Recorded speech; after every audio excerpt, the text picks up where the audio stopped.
নমস্কার। বঙ্গ সঞ্জীবনী সভা আয়োজিত বাঙালির গীতা পাঠ শীর্ষক ধারাবাহিক গীতার ক্লাসের আজকে তৃতীয় অধিবেশন। এই অধিবেশনে আপনারা যারা আমাদের সঙ্গে সরাসরি অনলাইন ক্লাসে যুক্ত হয়েছেন, তাদের প্রত্যেককে আমি স্বাগত জানাই এবং আজকের ক্লাসের আলোচনা শুরু করি। ওম শ্রী গুরুভ্যো নমঃ। হরিঃ ওম। वाङ्मे मनसि प्रतिष्ठिता मनो मे वाचि प्रतिष्ठितमाविराविर्म एधि वेदस्य म आणीस्थश्रुतं मे मा प्रहासीरनेनाधि तेनाहोरात्रान्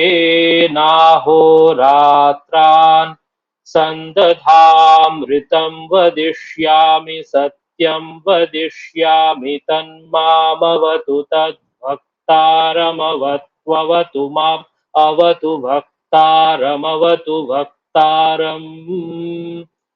ॐ शान्ति शान्ति शान्तिः। हरिः ओम्।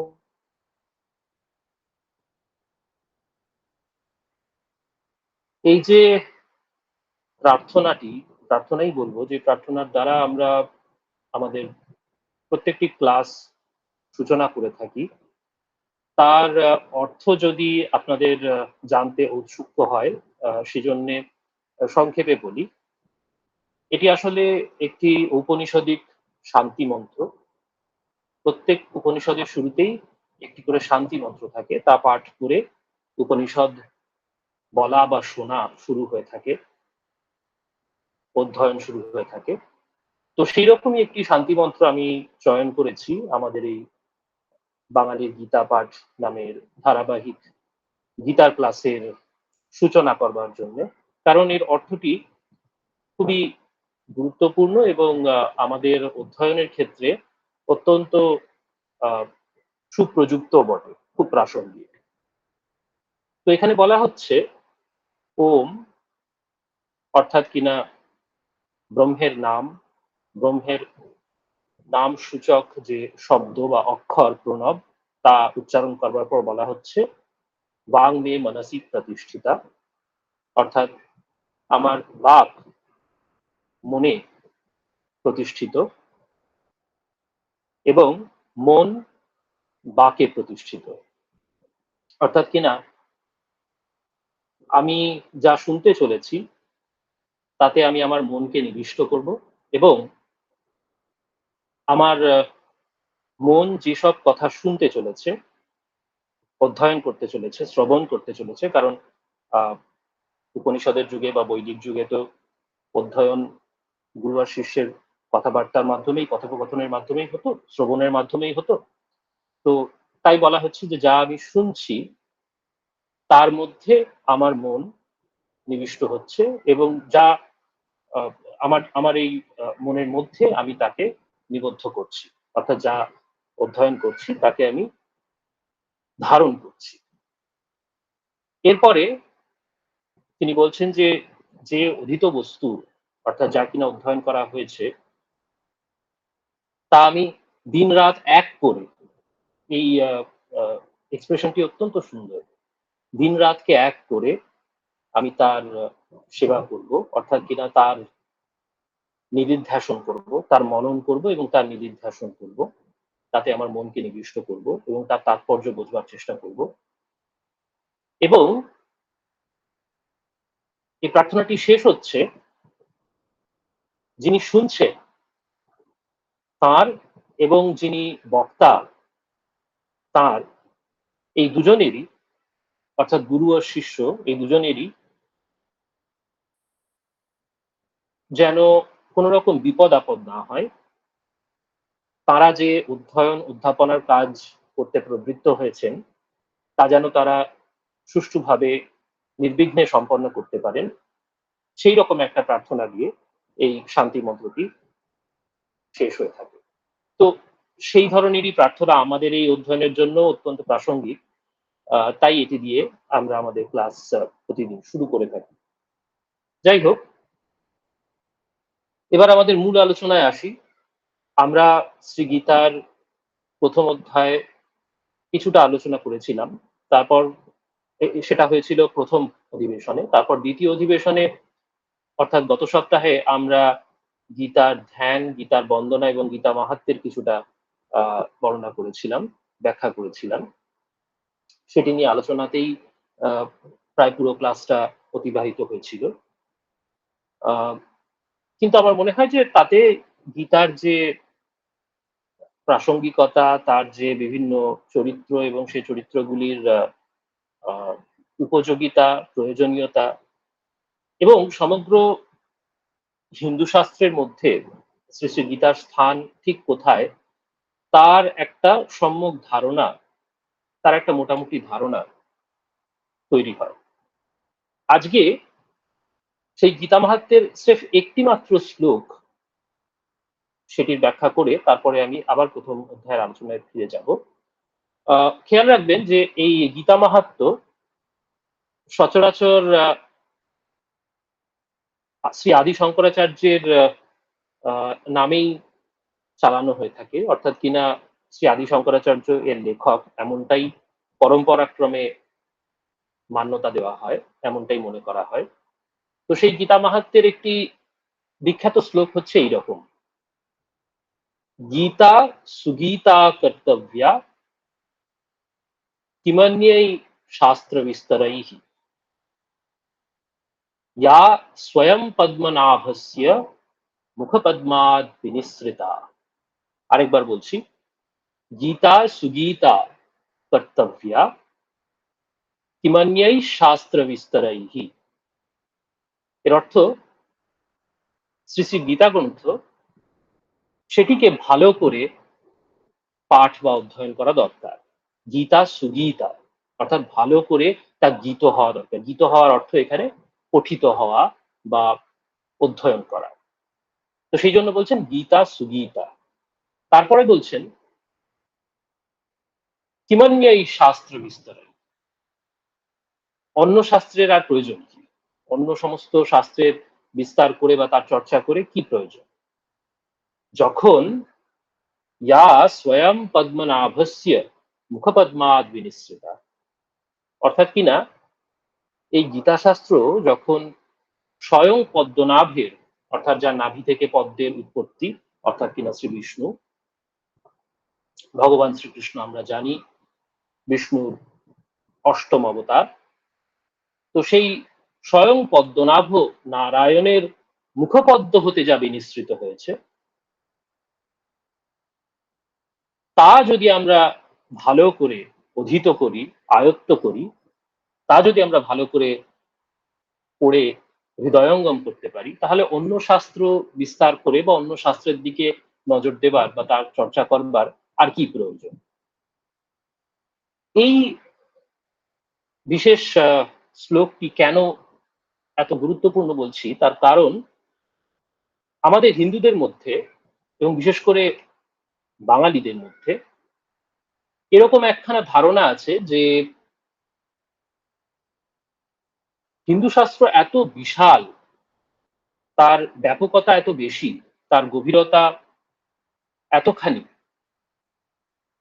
এত বিপুল এই শাস্ত্র যে তার তল পাওয়া যেমন কঠিন, তাই সেটা সম্পর্কে একটা জ্ঞান লাভ করবার জন্য চেষ্টা শুরু করাই বৃথা।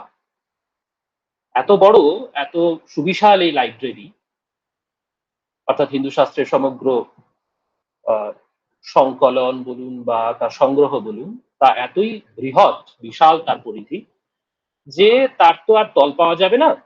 তাই ও কাজে বিরত থাকাই ভালো। এইরকম একখানা আ মনোভাব আমাদের অনেকের আছে। এবং এর ফলে কি হয়, খ্রিস্ট ধর্মাবলম্বীরা যেমন তাদের শাস্ত্রগ্রন্থ বাইবেল সম্পর্কে আ বেশ পরিচিত। তাদের অনেকেই বেশিরভাগই বাইবেল পাঠ করেছেন, অধ্যয়ন করেছেন। বা ইসলাম ধর্মাবলম্বীরা যেমন কোরআন অধ্যয়ন করেছেন, সকলেই হয়তো নয়, কিন্তু অনেকেই করেছেন। কিন্তু হিন্দুদের মধ্যে অধিকাংশ আহ, মানুষকেই দেখা যায় যে তারা কোনো হিন্দু শাস্ত্রের সঙ্গে প্রত্যক্ষ পরিচয় লাভ করেননি। অর্থাৎ কিনা একটা হিন্দু শাস্ত্র গ্রন্থ, তা সে মহাভারত বলুন বা রামায়ণ বলুন বা গীতা বলুন, অথবা বেদ তো দূরের কথা, যাই হোক, অথবা অন্য যে কোনো স্মৃতিশাস্ত্র বলুন, এইগুলোর সঙ্গে প্রত্যক্ষ পরিচয়, অর্থাৎ কিনা অন্যের কাছ থেকে তার ব্যাখ্যা শুনেছি এমনটা নয়, মানে সরাসরি সেটিকে পড়বার বা সরাসরি সেটিকে শোনবার উদ্যোগ করেছি, সেরকম উদ্যোগ নেওয়া হয়েছে, এমন মানুষের সংখ্যা খুব বেশি নয় আমাদের মধ্যে, বিশেষ করে আজকের দিনে, আজকের সময়। তো সেই কারণে আমার মনে হয় গীতা মাহাত্ম্যের এই বিশেষ শ্লোকটি যদি মনে রাখা যায়, তাহলে হিন্দু শাস্ত্রের তল কি করে পাবো এই প্রশ্নের একটা সমাধান কিন্তু বেরিয়ে আসে। অর্থাৎ কিনা যদি আমরা পরম্পরার যে মান্যতাটি প্রচলিত রয়েছে তা মেনে নিই, তাহলে বলতে হয় যে স্বয়ং আদি শঙ্করাচার্য বলছেন, তিনি ঘোষণা করছেন যে গীতা সুগীতা কর্তব্য, এই যে একটা গীতা গ্রন্থ রয়েছে এটাই ভালো করে পড়ো, কিংবা এই শাস্ত্র বিস্তার অন্য শাস্ত্র নিয়ে মাথা না ঘামালেও চলবে। কারণ এর মধ্যে স্বয়ং পদ্মনাভ ও নারায়ণ তার মুখ হতে বিনিসৃত, তার মুখপদ্ম হতে বিনিসৃত বাণী সন্নিহিত হয়েছে, এবং এর মধ্যে কর্তব্য অকর্তব্য কি এবং কিভাবে জীবন অতিবাহিত করলে, কিভাবে জীবন নির্বাহ করলে তা একটি ফুলফিলমেন্টের দিকে এগোয়, তা একটি সম্পূর্ণরূপে সুন্দর, যথাযথ এবং পরিপূর্ণ জীবনের আহ, যাপন হতে পারে, তা কিন্তু এই গীতা গ্রন্থের মধ্যে বিধৃত আছে। অতএব শুধু এই গ্রন্থটা পড়লেই চলবে, এই কথাটি আমি আরেকবার স্মরণ করিয়ে দিতে চাই। এবং তারপরে আমাদের প্রথম অধ্যায়ে আমরা এবার ফিরে যাই। গীতা মাহাত্ম্যের আলোচনা আমরা যা গতদিন থেকে শুরু করেছি, গত সপ্তাহের ক্লাস থেকে শুরু করেছি, সেটা মোটামুটি মুলতবি রেখে প্রথম অধ্যায়ে আমরা ফিরে যাই। আপনাদের মনে থাকবে যারা প্রথম অধিবেশনে যোগ দিয়েছিলেন, যে আমরা প্রথম অধ্যায়ে অর্জুন বিষাদ যোগ পড়তে শুরু করেছিলাম, এবং সেখানে 27 নম্বর শ্লোক অব্দি আমরা এগিয়ে গিয়েছিলাম। অর্থাৎ আলোচনা করতে করতে আমরা 27 নম্বর শ্লোক অব্দি চলে গিয়েছিলাম, যেখানে শ্রীকৃষ্ণ অর্জুনের রথ উভয় সেনার মধ্যে, কুরু পাণ্ডব উভয় সেনার মধ্যে কুরুক্ষেত্রে অর্জুনের দ্বারা অনুরুদ্ধ হয়েই, অর্জুনের অনুরোধেই দুই সেনার মাঝখানে রথ স্থাপন করেছেন, এবং অর্জুন উভয় পক্ষের সেনাকেই ভালো করে নিরীক্ষণ করছেন। সেটাই তিনি করতে চেয়েছিলেন। অর্জুন সে কথাই শ্রীকৃষ্ণকে বলেছেন, এবং তার কথা মতো শ্রীকৃষ্ণ সারথী হিসেবে, অর্জুনের সারথী হিসেবে তার রথকে কুরু পাণ্ডব উভয় সেনার মধ্যে স্থাপন করেছেন। তো সেই 27 নম্বর শ্লোকে উভয় সেনাকে খুব ভালো করে সমীক্ষণ করে, খুব ভালো করে দেখে অর্জুন দেখতে পেলেন যে সেখানে তার সমস্ত আত্মীয় স্বজনরা দাঁড়িয়ে রয়েছেন, উভয় পক্ষে, শুধু তার নিজের পক্ষে নয়, অপর পক্ষে। তখন তিনি মহাবিষ্ট হলেন। তার মনে তীব্র একটা করুণা, একটা কৃপা, একটা দুঃখ, একটা বিষাদ চলে এলো, সেটা তাকে গ্রাস করলো। তিনি বলছেন, না, এখানে সঞ্জয় বলছেন, খেয়াল রাখতে হবে যে সমগ্র গীতা গ্রন্থটি কিন্তু আসলে সঞ্জয় উবাচ। সঞ্জয়কে ভগবান ব্যাসদেব দিব্যচক্ষু দিয়েছিলেন, এবং বলা যেতে পারে দিব্য কর্ণও দিয়েছিলেন। এই দিব্য চোখ এবং কানের ব্যবহার করে সঞ্জয় যুদ্ধক্ষেত্রে যা কিছু হচ্ছে, যা কিছু ঘটনা ঘটছে তা তিনি যেমন দেখতে পাচ্ছেন, ঠিক তেমনই ভাবে যুদ্ধক্ষেত্রে কোন চরিত্র কাকে কি বলছে, এবং এমনকি তাদের মনের ভেতরে কি ধরনের ভাব উপস্থিত হয়েছে, সেটি অব্দি বুঝতে পারছেন সঞ্জয়। এটা কিন্তু বিশেষ করে খেয়াল করবার মতো বিষয়। কারণ আমরা দেখতে পাই যে এই যে 27 নম্বর শ্লোকে বলছেন, তান সমীক্ষ্য সকৌন্তেয় সর্বান বন্ধূন অবস্থিতান, কৃপয়া পরয়াবিষ্ট বিষীদন ইদম অব্রম। অর্থাৎ কিনা তখন অর্জুন উভয় সেনার মধ্যেই উপস্থিত সমস্ত আত্মীয় স্বজনকে দেখে যুদ্ধের জন্য প্রস্তুত এমন ভাবে অবস্থিত থাকতে দেখে নিতান্ত করুণার দ্বারা, তীব্র করুণার দ্বারা আবিষ্ট হয়ে বিষাদপূর্বক এই কথা বললেন। বলে তিনি কি বললেন সেটা রিপোর্ট করতে চলেছেন সঞ্জয়। অর্থাৎ দেখুন যে অর্জুনের মনের ভেতরে কি ধরনের ভাব হয়েছে তাও কিন্তু সঞ্জয় জানতে পেরে গেছে।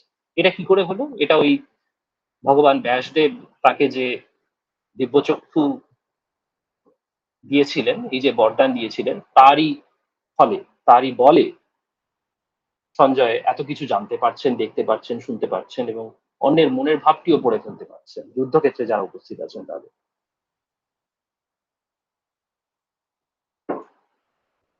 আরো একটা কথা আমার মনে হয় এক্ষেত্রে বলা প্রয়োজন, যে এই বর কিন্তু ব্যাসদেব প্রথমে দিতে চেয়েছিলেন স্বয়ং মহারাজ ধৃতরাষ্ট্রকে। ধৃতরাষ্ট্র তখন এই বর নিতে অস্বীকার করে। তিনি বলেন যে এমন একখানি বর পেলে, তিনি তো জন্মান্ধ, জন্ম থেকেই তিনি দেখতে পারেন না, সে শক্তি তার নেই। তাই এখন এই বৃদ্ধাবস্থায় যুদ্ধক্ষেত্রে তার পুত্র, পৌত্র, দৌহিত্র উভয় পক্ষেই এমন ধরনের এত আত্মীয় স্বজন রয়েছে এবং বিশেষ করে নিজের প্রিয় পুত্ররা রয়েছে, তার নিজের শতপুত্র রয়েছেন, দুর্যোধন আদি সমস্ত ১০০ পুত্র। এদের কারো ক্ষতি সাধন হতে তিনি সচক্ষে দেখতে চান না। এই কারণেই তিনি ভগবান ব্যাসদেবের এই বরকে প্রত্যাখ্যান করেছিলেন, যে তিনি নিজে এমনটি দেখতে চান না।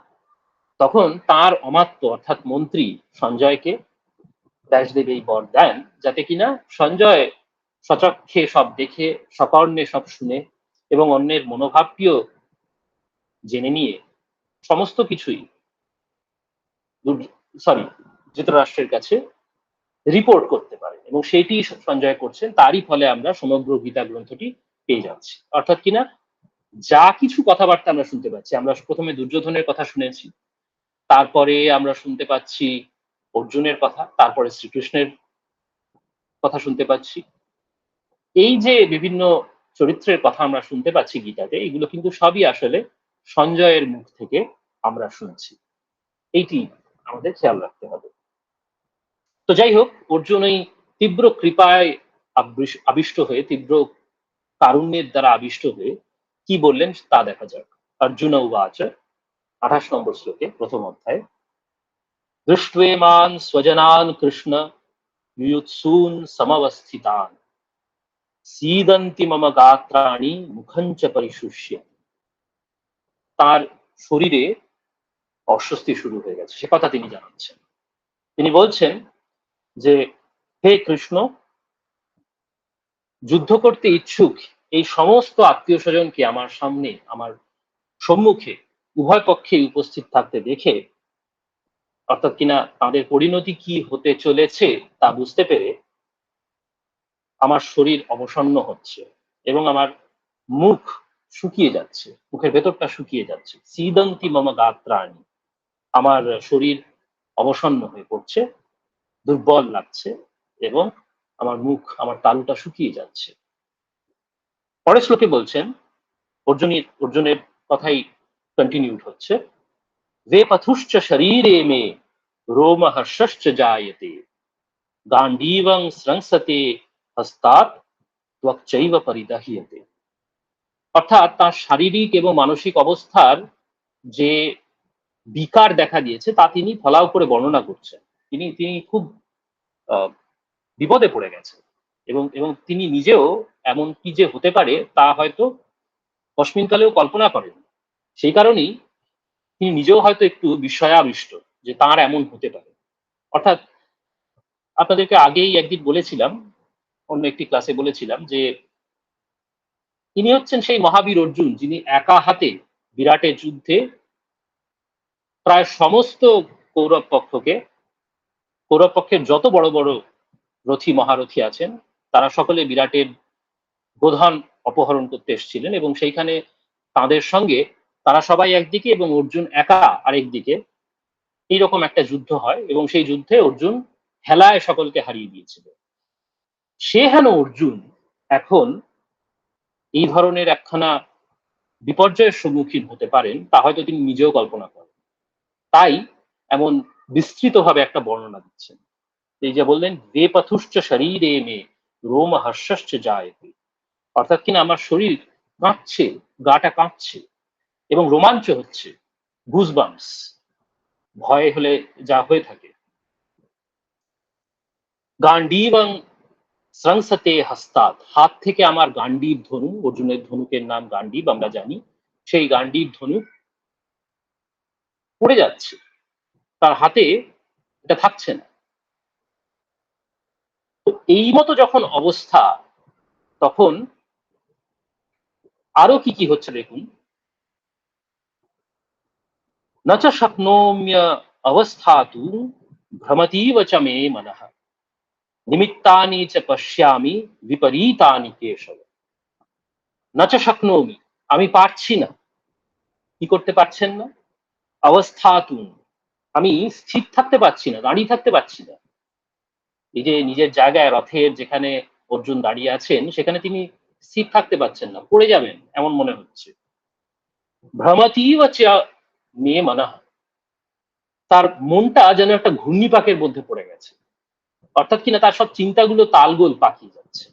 এমন অবস্থায় পড়লে কি করে কেউ দাঁড়িয়ে থাকতেই বা পারে বলুন? এমন অবস্থায় যখন আমরা পড়ি তখন তো আমরা নিজেরাই বুঝতে পারি যে শরীর অত্যন্ত খারাপ লাগছে, অতএব এক জায়গায় দাঁড়িয়ে থাকা অসম্ভব হয় না। অর্জুনের সেই রকম অবস্থা হয়েছে এবং তিনি বলছেন যে নিমিত্তানি চ পশ্যামি বিপরীতানি কেশব, তিনি এমন সমস্ত দুর্লক্ষণ দেখতে পাচ্ছেন যার ফলে তার কিন্তু এই ভয়টা যা যা তার মধ্যে, এই আত্মীয় স্বজনকে দেখে এবং তাদের কি পরিণতি হতে চলেছে তা কল্পনা করে, শুধুমাত্র কল্পনা করি, এখন অব্দি কিন্তু কেউ মারা যায়নি। প্রবৃত্তে শাস্ত্র সম্পাতে আমরা দেখেছি এই সময় গীতার আহ সূত্রপাত, গীতা সত্যি সত্যি শুরু হচ্ছে যখন প্রত্যেকে, উভয় পক্ষের যোদ্ধারাই, সব মহারথীরাই শস্ত্র সম্পাত করতে, অর্থাৎ অস্ত্র ত্যাগ করতে, অস্ত্র ত্যাগ নয় সরি, অস্ত্র নিয়ে আঘাত হানতে, অস্ত্র এবং শস্ত্র উভয়ই, দুই তারা উদ্যত করেছেন। যুদ্ধ যখন শুরু হবে হবে করছে এই সময় তিনি কল্পনা করতে শুরু করেছেন যে এমন এমন পরিণতি হতে পারে যা কিনা তার কল্পনার বাইরে ছিল। তার সমস্ত প্রিয়জনেরা, তার প্রিয় পিতামহ ভীষ্ম, তার নিজের ভাইরা, তার গুরু আচার্য দ্রোণ, কৃপাচার্য এবং তার কাজিনরা, তার ভ্রাতৃসম দুর্যোধন এবং অন্য সকলে যারা তাদের, অর্থাৎ কিনা পাণ্ডবদের উপর এত অত্যাচার করেছেন, তাদের ওপরেও অর্জুনের কিরকম করুণা হয়েছে দেখুন, অর্জুনের কিরকম দয়ার শরীর তা একবার কল্পনা করুন। এদের সকলের জন্য অর্জুনের মন বিষাদগ্রস্ত হয়েছে, হয়ে তখন তিনি নিমিত্তানি চ পশ্যামি বলছেন, নিমিত্তানি চ পশ্যামি বিপরীতানি। হে কেশব, শ্রীকৃষ্ণকে কেশব বলছেন, কেশব নামে সম্বোধন করছেন, বলছেন যে হে কেশব দেখো আমি নানা রকম দুর্লক্ষণ দেখতে পাচ্ছি। হ্যাঁ, এমন সমস্ত জিনিস আমার চোখে পড়ছে যা কিন্তু যাকে বলা যায় কু ডাকছে তার মুখ, হয় না? আমরা হয়তো বেরিয়ে এমন কিছু একটা দেখলাম যাতে আমাদের মনে হলো যে না আজকের দিনটা ভালো যাবে না, সেই ধরনের লক্ষণ অর্জুন দেখতে পাচ্ছেন, এ কথাই তিনি জানিয়েছেন। তারপর তিনি বলছেন ৩১ নম্বর শ্লোকে, না চ শ্রেয়ঃ অনুপশ্যামি হত্বা স্বজনমাহবে। আহবে অর্থাৎ যুদ্ধে স্বজনের হত্যা করে, বধ করে, স্বজনকে, আত্মীয় স্বজনকে বধ করে যুদ্ধে, তাও আবার তিনি কোনো শ্রেয় হতে পারে এমন, তার এমনটা তিনি দেখতে পাচ্ছেন না। না চ শ্রেয়ঃ অনুপশ্যামি, কোনো শ্রেয় এ থেকে আসতে পারে না, কিছু ভালো ফল এর থেকে আসতে হতে পারে না, এই স্বজন আত্মীয় স্বজনকে যুদ্ধে নির্মমভাবে হত্যা করে কোনো শ্রেয় লাভ হতে পারে একথা তিনি ভাবতেই পারছেন। তার ফলে তিনি কি বলছেন? তিনি বলছেন, "ন কাংক্ষে বিজয়ং কৃষ্ণ, ন চ রাজ্যং সুখানি চ।" খুব বড় কথা বলে ফেললেন তিনি। তিনি বললেন যে, "হে কৃষ্ণ", এবার তিনি কৃষ্ণকে কৃষ্ণ নামে সম্বোধন করেছেন। "হে কৃষ্ণ, ন কাংক্ষে বিজয়ং", আমি জয় চাই না যুদ্ধে। খুব বড় কথা বলে ফেলেছেন। যুদ্ধ করতে এসছেন, কেন এসছেন? কিন্তু যুদ্ধে জয়লাভ করতে চান এরকম একখানা মনোভাব নিয়েই এসছেন। হ্যাঁ? আমরা এরপরে যখন গীতার কর্মযোগ বিশেষ করে আলোচনা করব, তার জন্যে কিন্তু এই কথাটা মনে রাখা দরকার। তিনি বলছেন, "ন কাংক্ষে বিজয়ং, ন চ রাজ্যং সুখানি চ।" তিনি বিজয় চান না, যুদ্ধে জয় চান না। তিনি রাজ্য চান না, অর্থাৎ যুদ্ধে জয়লাভ করলে রাজ্য পাবেন। এবং সেই রাজ্য পেলে যে সুখ হবে, তারা তো বহু দুঃখ ভোগ করেছেন। ১৩টা বছর তারা দুঃখে কাটিয়েছেন। এর আগেও তারা বহু দুঃখ ভোগ করেছেন। যতুগৃহের কথা মনে করুন। সেই সময় থেকে কৌরবরা অর্থাৎ কিনা দুর্যোধন আদি এই যে ধৃতরাষ্ট্রের পুত্রগণ, তারা তাদেরকে তো কম জ্বালাননি। যতুগৃহে আগুন লাগিয়ে পুড়িয়ে মারতে চেয়েছেন। বিষ দিয়ে ভীমকে হত্যা করবার চেষ্টা করেছেন। প্রায় মেরেই ফেলেছিলেন। নাগেদের রাজার কল্যাণে ভীম আবার প্রাণ ফিরে পান। তারপরেও নানা রকম হেনস্থা, নানা রকম অপদস্থ করা, নানা রকম অপমান করা, দ্রৌপদীর সঙ্গে কি হয়েছে তা আমরা সকলেই অবগত আছি। এবং বারবার দ্রুত ক্রীড়ায় অর্থাৎ কিনা পাশা খেলায় ডেকে পাঠিয়েছেন এবং সেখানে আনফেয়ারলি লোডেড ডাইস ব্যবহার করে, অর্থাৎ কিনা যেরকম ঘুঁটিতে যেরকম ছক্কা বা পাশায় কিছু কারুকার্য করা আছে, ছলচাতুরি করা আছে, তার ফলে কৌরবেরা এবং তাদের পক্ষে যিনি পাশা খেলছেন, যিনি দুধ ছুঁড়ে দিচ্ছেন শকুনি, তিনি যেমন রেজাল্ট চান সেই রকমই রেজাল্ট পাবেন। এইরকম একখানা অবস্থার মধ্যে দিয়ে তারা গেছেন এবং তারপরে ১৩টা বছর, ১২ বছর বনবাস এবং তারপর ১ বছর অজ্ঞাতবাস। কি প্রচন্ড দুঃখ! এরপরে কে না সুখ চায় বলুন? সেই সুখ আকাঙ্ক্ষা করেছেন বলেই তো পান্ডবেরা যুদ্ধে এসেছেন। সেই রকম অবস্থায় যুদ্ধ শুরুর মুখে একই কথা শুনিয়ে আজ অর্জুনের মুখে। অর্জুন বলছেন, "ন কাংক্ষে বিজয়ং কৃষ্ণ, ন চ রাজ্যং সুখানি চ।" রাজ্য চাই না, যুদ্ধে জয় চাই না এবং রাজ্য লাভ করলে যে সুখ হবে সেটাও চাই না। কেন চান না তারও কারণ দিচ্ছেন। তারপরের শ্লোকে বলছেন, "কিং নো রাজ্যেন গোবিন্দ, কিং ভোগৈর্জীবিতেন বা।" হে গোবিন্দ, রাজ্য পেয়ে হবেটা কি? ভোগ করেই বা হবেটা কি? বেঁচে থেকেই বা লাভ কি? তিনি ৩ খানা কথা বললেন। অর্থাৎ, হে গোবিন্দ, কিং নো রাজ্যেন গোবিন্দ, কিং ভোগৈর্জীবিতেন বা, येषाम् अर्थे कांक्षितं নো রাজ্যং ভোগা সুখানি চ। অর্থাৎ কিনা যাদের জন্য রাজ্য ভোগ, সমস্ত রকমের সুখ, এইসব কিছু আমরা কামনা করি, সেই সব আচার্য, সেই সব পিতা, পিতৃব্য, পুত্র, পিতামহ, মাতুল, শ্বশুর, পৌত্র, দৌহিত্র, শ্যালক, আত্মীয়, কুটুম্ব, স্বজন সবাই যখন ধন প্রাণ সব ত্যাগ করে যুদ্ধের জন্যে এই কুরুক্ষেত্রে এসে উপস্থিত হয়েছেন, তখন আমাদের রাজ্য পেয়ে কি লাভ হবে? কারণ এরা তো সকলেই মারা যাবে। এদের সকলকে যদি বধ করতে হয়, তাহলে যাদের জন্যে আমরা সুখ পেতে পারি, যাদের সঙ্গে রাজ্যকে শেয়ার করে, রাজ্যের যে সুখ সেটা শেয়ার করে, যাদেরকে দেখে, যাদের সঙ্গে কথা বলে, যাদের সাহচর্য লাভ করে, সঙ্গ লাভ করে, যাদের সঙ্গে বাস করে একত্রে আমরা সুখ পেতে পারি, তারাই যদি না থাকেন, তাহলে এই রাজ্যটা পেয়েই বা কি হবে? ভোগ সুখ পেয়েই বা কি হবে? আর বেঁচে থেকেই বা হবেটা কি? এরকম কথা তিনি বললেন। তারপরে বলছেন, "ত ইমে অবস্থিতা যুদ্ধে প্রাণাং ধনানি চ, आचार्याः पितरः पुत्रास्तथैव च पितामहाः, मातुलाः श्वशुराः पौत्राः श्यालाः सम्बन्धिनस्तथा, এতান্ন হন্তুম ইচ্ছামি ঘ্নতোপি মধুসূদন। এই যে এই সমস্ত আত্মীয় স্বজনদের নাম করলেন তিনি, এই যে যারা উপস্থিত আছেন, এদেরকে হে মধুসূদন, এরা যদি আমাকে হত্যাও করেন, তাও আমি এদেরকে মারব না। তাও আমার এদেরকে মারবার প্রবৃত্তি হচ্ছে না, এদেরকে বধ করবার প্রবৃত্তি আমার হচ্ছে না। এরা যদি আমাকে মেরে ফেলেন সেও আচ্ছা, সেও সই, কিন্তু আমি এদের বিরুদ্ধে অস্ত্র তুলে এদেরকে আহত করব না। কি করে করব? অর্জুনের দয়ার শরীর, অর্জুনের নরম হৃদয় তখন জাগ্রত হয়েছে। তাই তিনি কথা বলছেন, তিনি বলছেন যে এদের জন্যই তো আমরা যুদ্ধ জয় করতে চাই, রাজ্য ভোগ করতে চাই, বেঁচে থাকতে চাই, সুখ ভোগ করতে চাই, এদের সঙ্গে সময় কাটাবো বলেই তো এদেরকে যথোপযুক্ত সময় দেব, সঙ্গ দেব, সম্মান দেব, এসবের জন্যই তো আমরা করতে চাই এই রাজ্যটা লাভ। যা আমাদের রাজ্য অপহৃত হয়ে গেছে সেই রাজ্যটাকে আবার উদ্ধার করতে চাই, এই জন্যই তো। তো এরা যদি না থাকেন তাহলে আমাদের রাজ্য ভোগ করে হবে কি, সুখ ভোগ করে হবে কি, বেঁচে থেকেই বা হবেটা কি?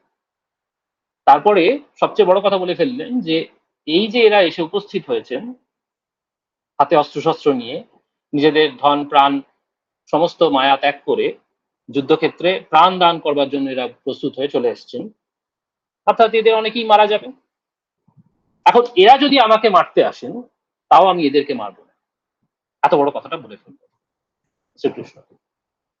তারপরে বলছেন, अपि त्रैलोक्य राज्यस्य हेतुः किं नु मही कृते निहत्य धार्तराष्ट्रान् न का प्रीति स्यात् जनार्दन। যদি হে জনার্দন, কৃষ্ণের আরেকটা নাম তিনি গ্রহণ করলেন জনার্দন, এরও একটা আহ, ব্যঞ্জনা আছে, সেটা একটু পরে বলছি। আরেকখানা শ্লোকের ক্ষেত্রে এই ব্যঞ্জনাটা আরো বেশি পরিস্ফুট হয়, তাই সেটার জন্য এটা এই আলোচনাটা মুলতবি রাখছি। হে জনার্দন, অর্জুন বলছেন, যদি ত্রিলোকের রাজ্য আমি পেয়ে যাই, আমরা পেয়ে যাই, অর্থাৎ পাণ্ডবেরা পেয়ে যায়, তাহলেই বা আমাদের কি লাভ? এই পৃথিবী আমরা শশাগড়া পৃথিবীর অধিপতি হয়ে গেলাম, আমরা রাজা হয়ে গেলাম, কিন্তু এই যে ধৃতরাষ্ট্রের পুত্র ধার্তরাষ্ট্রান মানে ধৃতরাষ্ট্রের পুত্রদের, এবং আরেকটু এই ব্যঞ্জনাটা শুধু তার পুত্ররাই নয়, তাদের পক্ষে যারা দাঁড়িয়ে আছেন তাদের সবাইকে, অর্থাৎ ধৃতরাষ্ট্রের পক্ষে যারা আছে অর্থাৎ কৌরবরা, এদের সবাইকে নিহত্য, এদের সবাইকে বধ করে আমাদের মনে কি করে বলতো সুখ উৎপন্ন হতে পারে? কি করে আমরা, এই যে বলছেন কা প্রীতি স্যাৎ জনার্দন, জনার্দন বলতো দেখি আমাদের মনে কি করে কোনো কোনো ধরনের প্রীতির লেশ অব্দি থাকবে এদেরকে যখন যদি আমরা নিহত করি যুদ্ধে? এই কথা বলবো। দেখুন আস্তে আস্তে তিনি সুরটা চড়াচ্ছেন কেমন ভাবে। প্রথমে বললেন যে না, যুদ্ধ করতে চাই না, রাজ্য চাই না, সুখ ভোগ চাই না, বেঁচেও থাকতে চাই না। তারপরে বলছেন যদি ত্রিলোকের রাজ্য আমরা পেয়ে যাই, আপনি ত্রৈলোক্য রাজ্যস্য হেতু, অর্থাৎ কিনা এই যুদ্ধে জিততে যদি আমরা ত্রিলোকেরও অধিপতি হয়ে যাই, তাও আমি চাই, তাও চাই। কারণ ধার্তরাষ্ট্রদের যদি আমরা মেরে ফেলি, ধৃতরাষ্ট্রের পুত্রদের এবং তাদের পক্ষে যারা যারা দাঁড়িয়ে আছেন তারা তো সবাই আমাদের আত্মীয় স্বজন, এদেরকে যদি আমরা মেরে ফেলি, এই প্রিয়জনদের যদি আমরা মেরে ফেলি, তাহলে আমাদের মনে প্রীতির আর কোনো লেশমাত্র থাকবে না। সে জেতা পরাজয়ের থেকেও অধিক, সেই দুঃখ নিয়ে বেঁচে থাকা আমাদের পক্ষে সম্ভব হবে না। এইরকম কথা তিনি বলে ফেলছেন। তারপরে বলছেন ৩৬ নম্বর শ্লোকে, এবার তিনি একটু নীতিশাস্ত্রের দিক থেকে কথা বলতে শুরু করবেন, খেয়াল করুন। অর্জুন বলছেন, পাপমেবা আশ্রয়েদস্মান, পাপম এব আশ্রয়েদস্মান হত্বৈতানাততায়িনঃ তস্মান্নার্হা বয়ং হন্তুম ধার্তরাষ্ট্রান সবান্ধবান স্বজনং হি কথং হত্বা সুখিনঃ স্যাম মাধব। অর্থাৎ যদিও এরা সব, অর্থাৎ কিনা অপরপক্ষে ধৃতরাষ্ট্রের হয়ে, দুর্যোধনের হয়ে, কৌরবপক্ষীয়দের হয়ে যারা যুদ্ধ করতে এসছেন, যদিও এরা আততায়ী, আততায়ী শব্দটা ব্যবহার করছে, এর অর্থ কি? শাস্ত্রে বলছেন 6 ধরনের লোক আততায়ী হয়। তারা কারা? এর একটা লিস্ট বা ফিরিস্তি দেওয়া হয়েছে শাস্ত্রে। অগ্নিদো গরদশ্চৈব শস্ত্রপাণির ধনাপহঃ ক্ষেত্র দ্বারাপহারী চ ষড়েতে আততায়িনঃ। অর্থাৎ অগ্নিদ যে ঘরে আগুন দেয়, গরাদ যে বিষ দেয়, বধের জন্য যে অস্ত্র হাতে তুলে নেয়, হত্যা করবার জন্য অস্ত্র হাতে তুলে নেয়, ধনাপহারী অর্থাৎ ধন অপহরণ করে, টাকা পয়সা লুটে নেয়, ভূমি অপহারী জমি কেড়ে নেয় যারা, এবং দ্বারা হরণকারী অর্থাৎ স্ত্রী হরণ করে, যে অর্থাৎ বিবাহিতা স্ত্রীকে যে হরণ করে, এই 6 ধরনের ব্যক্তি হচ্ছে আততায়ী। খেয়াল করুন, দুর্যোধন এবং তার সাঙ্গপাঙ্গরা, তার অন্যান্য ভাই শশন ইত্যাদি, এবং তাদের সঙ্গে যে সমস্ত তাদের সাঙ্গপাঙ্গরা ছিলেন, অর্থাৎ শকুনি, কর্ণ, অশ্বত্থামা, এরা সব এই বিভিন্ন ধরনের নীচ গর্হিত কাজ করেছেন। অন্তত সবকটা না হলেও প্রায় সবকটা করেছেন। আগুন দিয়েছেন, জতুগৃহের কথা আমাদের স্মরণে আছে। জতুগৃহে আগুন দিয়ে কুন্তী সহ, মাতা সহ পঞ্চপাণ্ডবকে মেরে ফেলবার চেষ্টা করেছিল দুর্যোধন। গরদ যে বিষ দেয়, সেও আততায়ী, ভীমকে বিষ দিয়ে মেরে ফেলবার চেষ্টা করেছিল। বধের জন্য অস্ত্র ধারণ করে তো এসছেই, এবং সেটা এই প্রথমবার কুরুক্ষেত্রের যুদ্ধেই যে এসেছে তা নয়, এর আগেও বিরাটের যুদ্ধে আমরা দেখেছি তারা হাতে অস্ত্র নিয়ে দাঁড়িয়ে পড়েছিল, অর্জুনকে মারতে উদ্যত হয়েছিল, এবং নানা সময় নানান ধরনের লোকজনকে পাঠিয়েছে পাণ্ডবদেরকে মারবার জন্য, অন্য আততায়ীদেরকে পাঠিয়েছে। ধনাপহারী, ধন সম্পত্তি তো সব কেড়ে নিয়েছিল কৌরবরা পাণ্ডবদের, এই যে অন্যায় পাশা খেলা, অন্যায় দ্রুত ক্রীড়ায়। ভূমি অপহরণকারী, অবশ্যই জমি রাজ্য দখল করেছে তারা, ওই একই পন্থায়, ওই একই ছলচাতুরির মাধ্যমে। এবং দ্বারা হরণকারী, বলপূর্বক দ্রৌপদীকে তুলে নিয়ে এসেছিল। যখন তিনি রজস্বলা হয়ে নিজের কক্ষে বসে আছেন, তখন তাকে বলপূর্বক দুঃশাসন দুর্যোধনের আদেশে গিয়ে তুলে নিয়ে এসেছিল। অতএব সে এক ধরনের দ্বারা হরণকারীও বটে। অতএব এরা হচ্ছে আততায়ী। এই জ্ঞানটা কিন্তু অর্জুনের মধ্যে টনটন। এটা কিন্তু অর্জুন খুব ভালো করেই জানেন যে এরা যারা দাঁড়িয়ে আছে আমার সামনে অপর পক্ষে, কৌরব পক্ষে, এবং যাদের দেখে তার মনে পরম কৃপার, পরম করুণার আবেশ হয়েছে, তারা কিন্তু আসলে আততায়ী। সেই জ্ঞানটা কিন্তু তিনি লুপ্ত হননি, সে জ্ঞান তার উবে যায়নি, সে জ্ঞান টনটনে আছে তার মনে। কিন্তু তিনি বলছেন, যদিও এরা আততায়ী, এবং আততায়ী শাস্ত্রমতে বদ্ধ, আততায়ীকে যদি বধ করা হয় তাহলে তাতে শাস্ত্রমতে কোনো দোষ হয় না। অতএব এরা বধ করতে এসছে এখন অর্জুনকে, বা অপহরণ করতে এসছেন অর্জুনের যা সম্পদ, ভূমি, জমি, দ্বারা ইত্যাদি, স্ত্রী পুত্র ইত্যাদি। অতএব এদেরকে যদি অর্জুনরা অর্থাৎ পাণ্ডবরা বধ করেন পাল্টে নিজেদের আত্মরক্ষার জন্য, তাহলে তাতে শাস্ত্রমতে কোনো দোষ হবে না। কিন্তু অর্জুন বলছেন, তথাপি তাও এই আচার্য, মাতুল, শ্বশুর, ভ্রাতৃ, পিতৃ, পিতামহ ইত্যাদি এদের সকলকে বধ করলে আমরাই পাপের ভাগী হব, এই কথা বলছেন। পাপম এবাশ্রয়েদ স্নান, পরিষ্কার বলছেন। এইখান থেকে তিনি কিন্তু নীতিশাস্ত্রের মতন, বা নীতিশাস্ত্র অনুযায়ী আপাত দৃষ্টিতে নীতিশাস্ত্রমূলক কথাবার্তা বলতে শুরু করেছেন। এই যে পাপ পুণ্যের কথা চলে এলো সেখান থেকে, পাপম এব আশ্রয়ে দস্মান, আমাদের কিন্তু পাপের ভাগী হতে হবে। অতএব আমরা সবান্ধব ধৃতরাষ্ট্রের পুত্রগণকে বধ করতে পারি না, এমনটা করা আমাদের পক্ষে অনুচিত হবে। হে মাধব, শ্রীকৃষ্ণের আরো একখানা নাম তিনি নিচ্ছেন, হে মাধব, স্বজন বধ করে আমরা কি করে সুখী হব বলতো, এরকম একটা প্রশ্ন তুলে দিচ্ছে। অর্থাৎ আবার সেই কিন্তু এথিক্যাল প্রশ্ন তুলছে। হ্যাঁ, এটা এথিক্যাল মরাল ডাইলেমা তার মধ্যে যে হয়েছে সে কথা যে পরিষ্কার তা তো বটেই। তার সঙ্গে দেখুন যে তিনি যুদ্ধ করতে চান না, যুদ্ধ করবার জন্য তার যে অপ্রবৃত্তি হয়েছে, যুদ্ধ থেকে তিনি নিবৃত্ত হতে চান, সেজন্য তিনি কতগুলো এক্সকিউজও খাড়া করছেন, এমন ভাবেও দেখতে পারেন পুরো বিষয়টা। এবং সেজন্য কত রকম ভাবে তিনি যুক্তি সাজাচ্ছেন দেখুন। অর্থাৎ অর্জুন কিন্তু একজন মানে হি ইজ নো ফুল, তিনি একজন বোকা মূর্খ লোক নন। তিনি যখন এরকম মোহাবিষ্ট হয়েছেন তখনও তার নীতিজ্ঞান, শাস্ত্রজ্ঞান, শাস্ত্রে কাকে বধ করা উচিত, কাকে বধ করলে পাপ হবে না, এবং কাকে বধ করলে তাকে পাপের ভাগী হতে হবে, এই সমস্ত জ্ঞান তার মধ্যে বর্তমান রয়েছে। এই রকম একজন ব্যক্তি হচ্ছেন অর্জুন, যাকে ভগবান গীতা জ্ঞান দান করেছেন, তাকে উপযুক্ত আধার মনে করেছে। তো যাই হোক, তারপরে তিনি আরো বলে চলেছেন, 37 নম্বর শ্লোকে চলে এসেছি আমরা।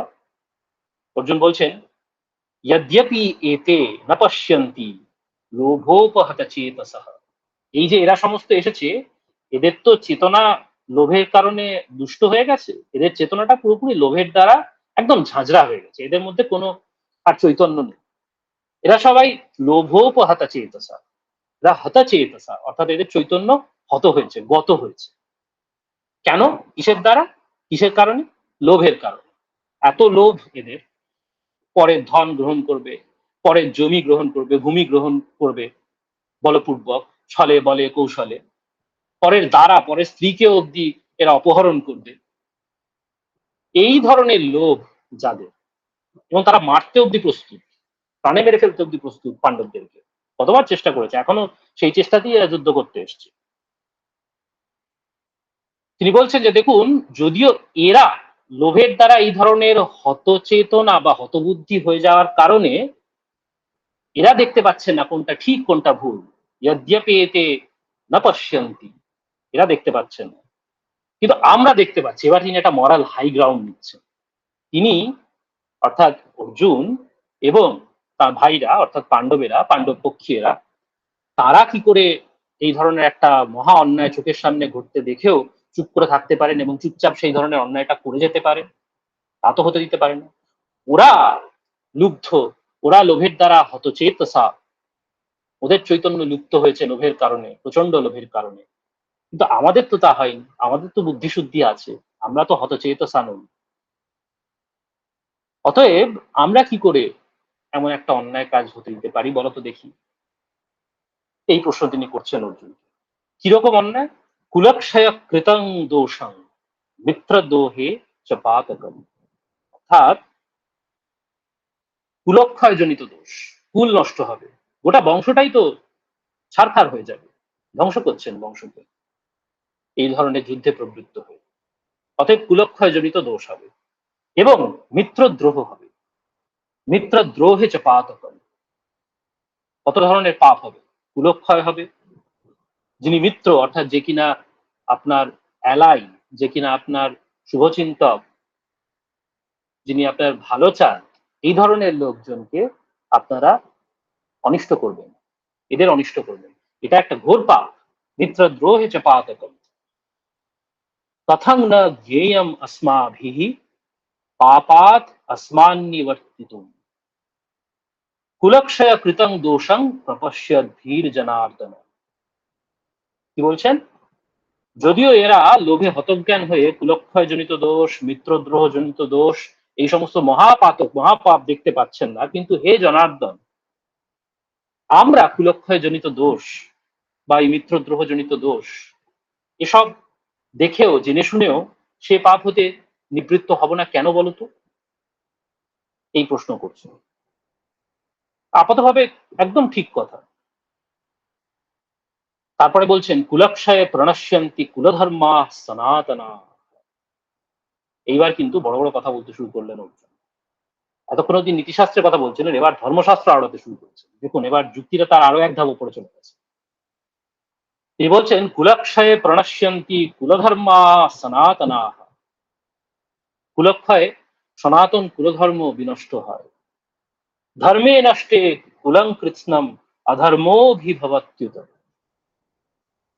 এবং এই রকম যদি কুলধর্ম নষ্ট হয়ে যায়, যা কিনা সনাতন কুলধর্ম, অর্থাৎ অনাদিকাল ধরে চলে আসছে যে কুলধর্ম, তা যদি বিনষ্ট হয়, তাহলে অধর্ম নষ্ট হলে অধর্ম হবে, সমগ্র কুলকে এই অধর্ম অভিভূত করে ফেলবে। অর্থাৎ কিনা তাদের এই যে মহান বংশ, এই যে কুরুবংশ, পাণ্ডব বলুন কৌরব বলুন, এরা সবাই তো কুরুবংশের লোক, এরা সবাই তো ভরতবংশীয়, একটা মহান কুল। কি সব বড় বড় রাজা এবং কত সব বড় বড় ধর্মবীর জন্মগ্রহণ করেছেন। শুধুমাত্র যে মানে কর্মবীর, যুদ্ধবীর, প্রতিমহারথী এবং সম্রাটগণই জন্মগ্রহণ করেছেন এই ধর্মে তা নয়, ধর্মবীররা জন্মগ্রহণ করেছেন। পুরুরা বা তারপর ভরত তো আছেনই, যার নামে ভরত বংশ, ভারতবর্ষ, ভারত বলা হচ্ছে। একবার ধৃতরাষ্ট্রকে বলছেন সঞ্জয় ভারত, একবার অর্জুনকে ভারত বলছেন শ্রীকৃষ্ণ, সেই মহারাজা, সেই সম্রাট, চক্রবর্তী সম্রাট ভরত বংশ।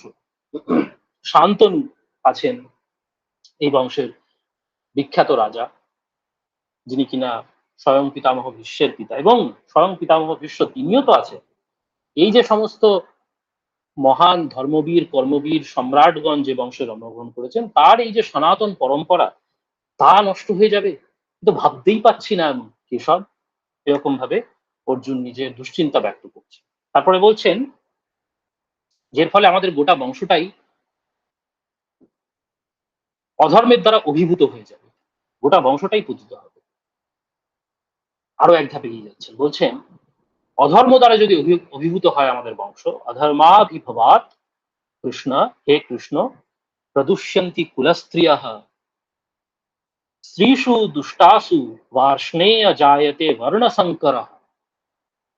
আরো এক ধাপ করে চলে গেলেন। এই যে তিনি ধর্মশাস্ত্র আওড়াতে শুরু করেছেন, সেই সেই ধর্মশাস্ত্রের মাধ্যমে অজুহাত হিসেবে ব্যবহার করে যুদ্ধ না করবার যে বিভিন্ন কারণ তিনি কৃষ্ণকে দিচ্ছেন,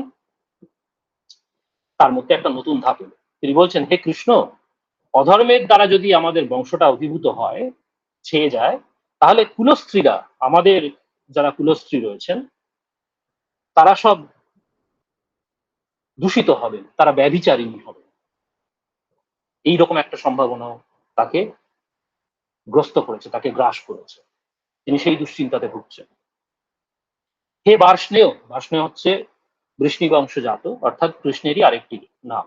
কৃষ্ণ বৃষ্ণি বংশজাত, যাদবদের একটি বড় ক্ল্যান হচ্ছে বৃষ্ণি। তো সেই বার্ষ্ণেয়কে বলছেন, কৃষ্ণকে বলছেন, হে বার্ষ্ণেয়, স্ত্রীষু দুষ্টাসু, স্ত্রীগণ যদি দুষ্ট হন, দূষিত হন, দুষ্ট মানে হচ্ছে দূষিত, ব্যভিচারিণী হয়ে পড়েন, তাহলে বর্ণসংকর উৎপন্ন হবে। অর্থাৎ কিনা বিভিন্ন বর্ণের ফলে, বিভিন্ন বর্ণের সংমিশ্রণের ফলে যে ধরনের সন্তান, অপত্য ইত্যাদি উৎপন্ন হয়, সেই ধরনের বর্ণসংকর জাত সন্তান উৎপন্ন হয়। বিভিন্ন বর্ণের স্ত্রী পুরুষের সংযোগে যে উৎপন্ন সন্তান, তাকেই বর্ণসংকর হয়। সেইটাও একখানা কারণ হিসেবে অর্জুন দেখাচ্ছেন শ্রীকৃষ্ণকে, যে কেন তিনি যুদ্ধটা করতে চান না আসলে। হ্যাঁ, খুব বড় পণ্ডিত হয়ে পড়েছেন, সমস্ত রকম ধর্মশাস্ত্র তার মাথায় এসছে এই সময়।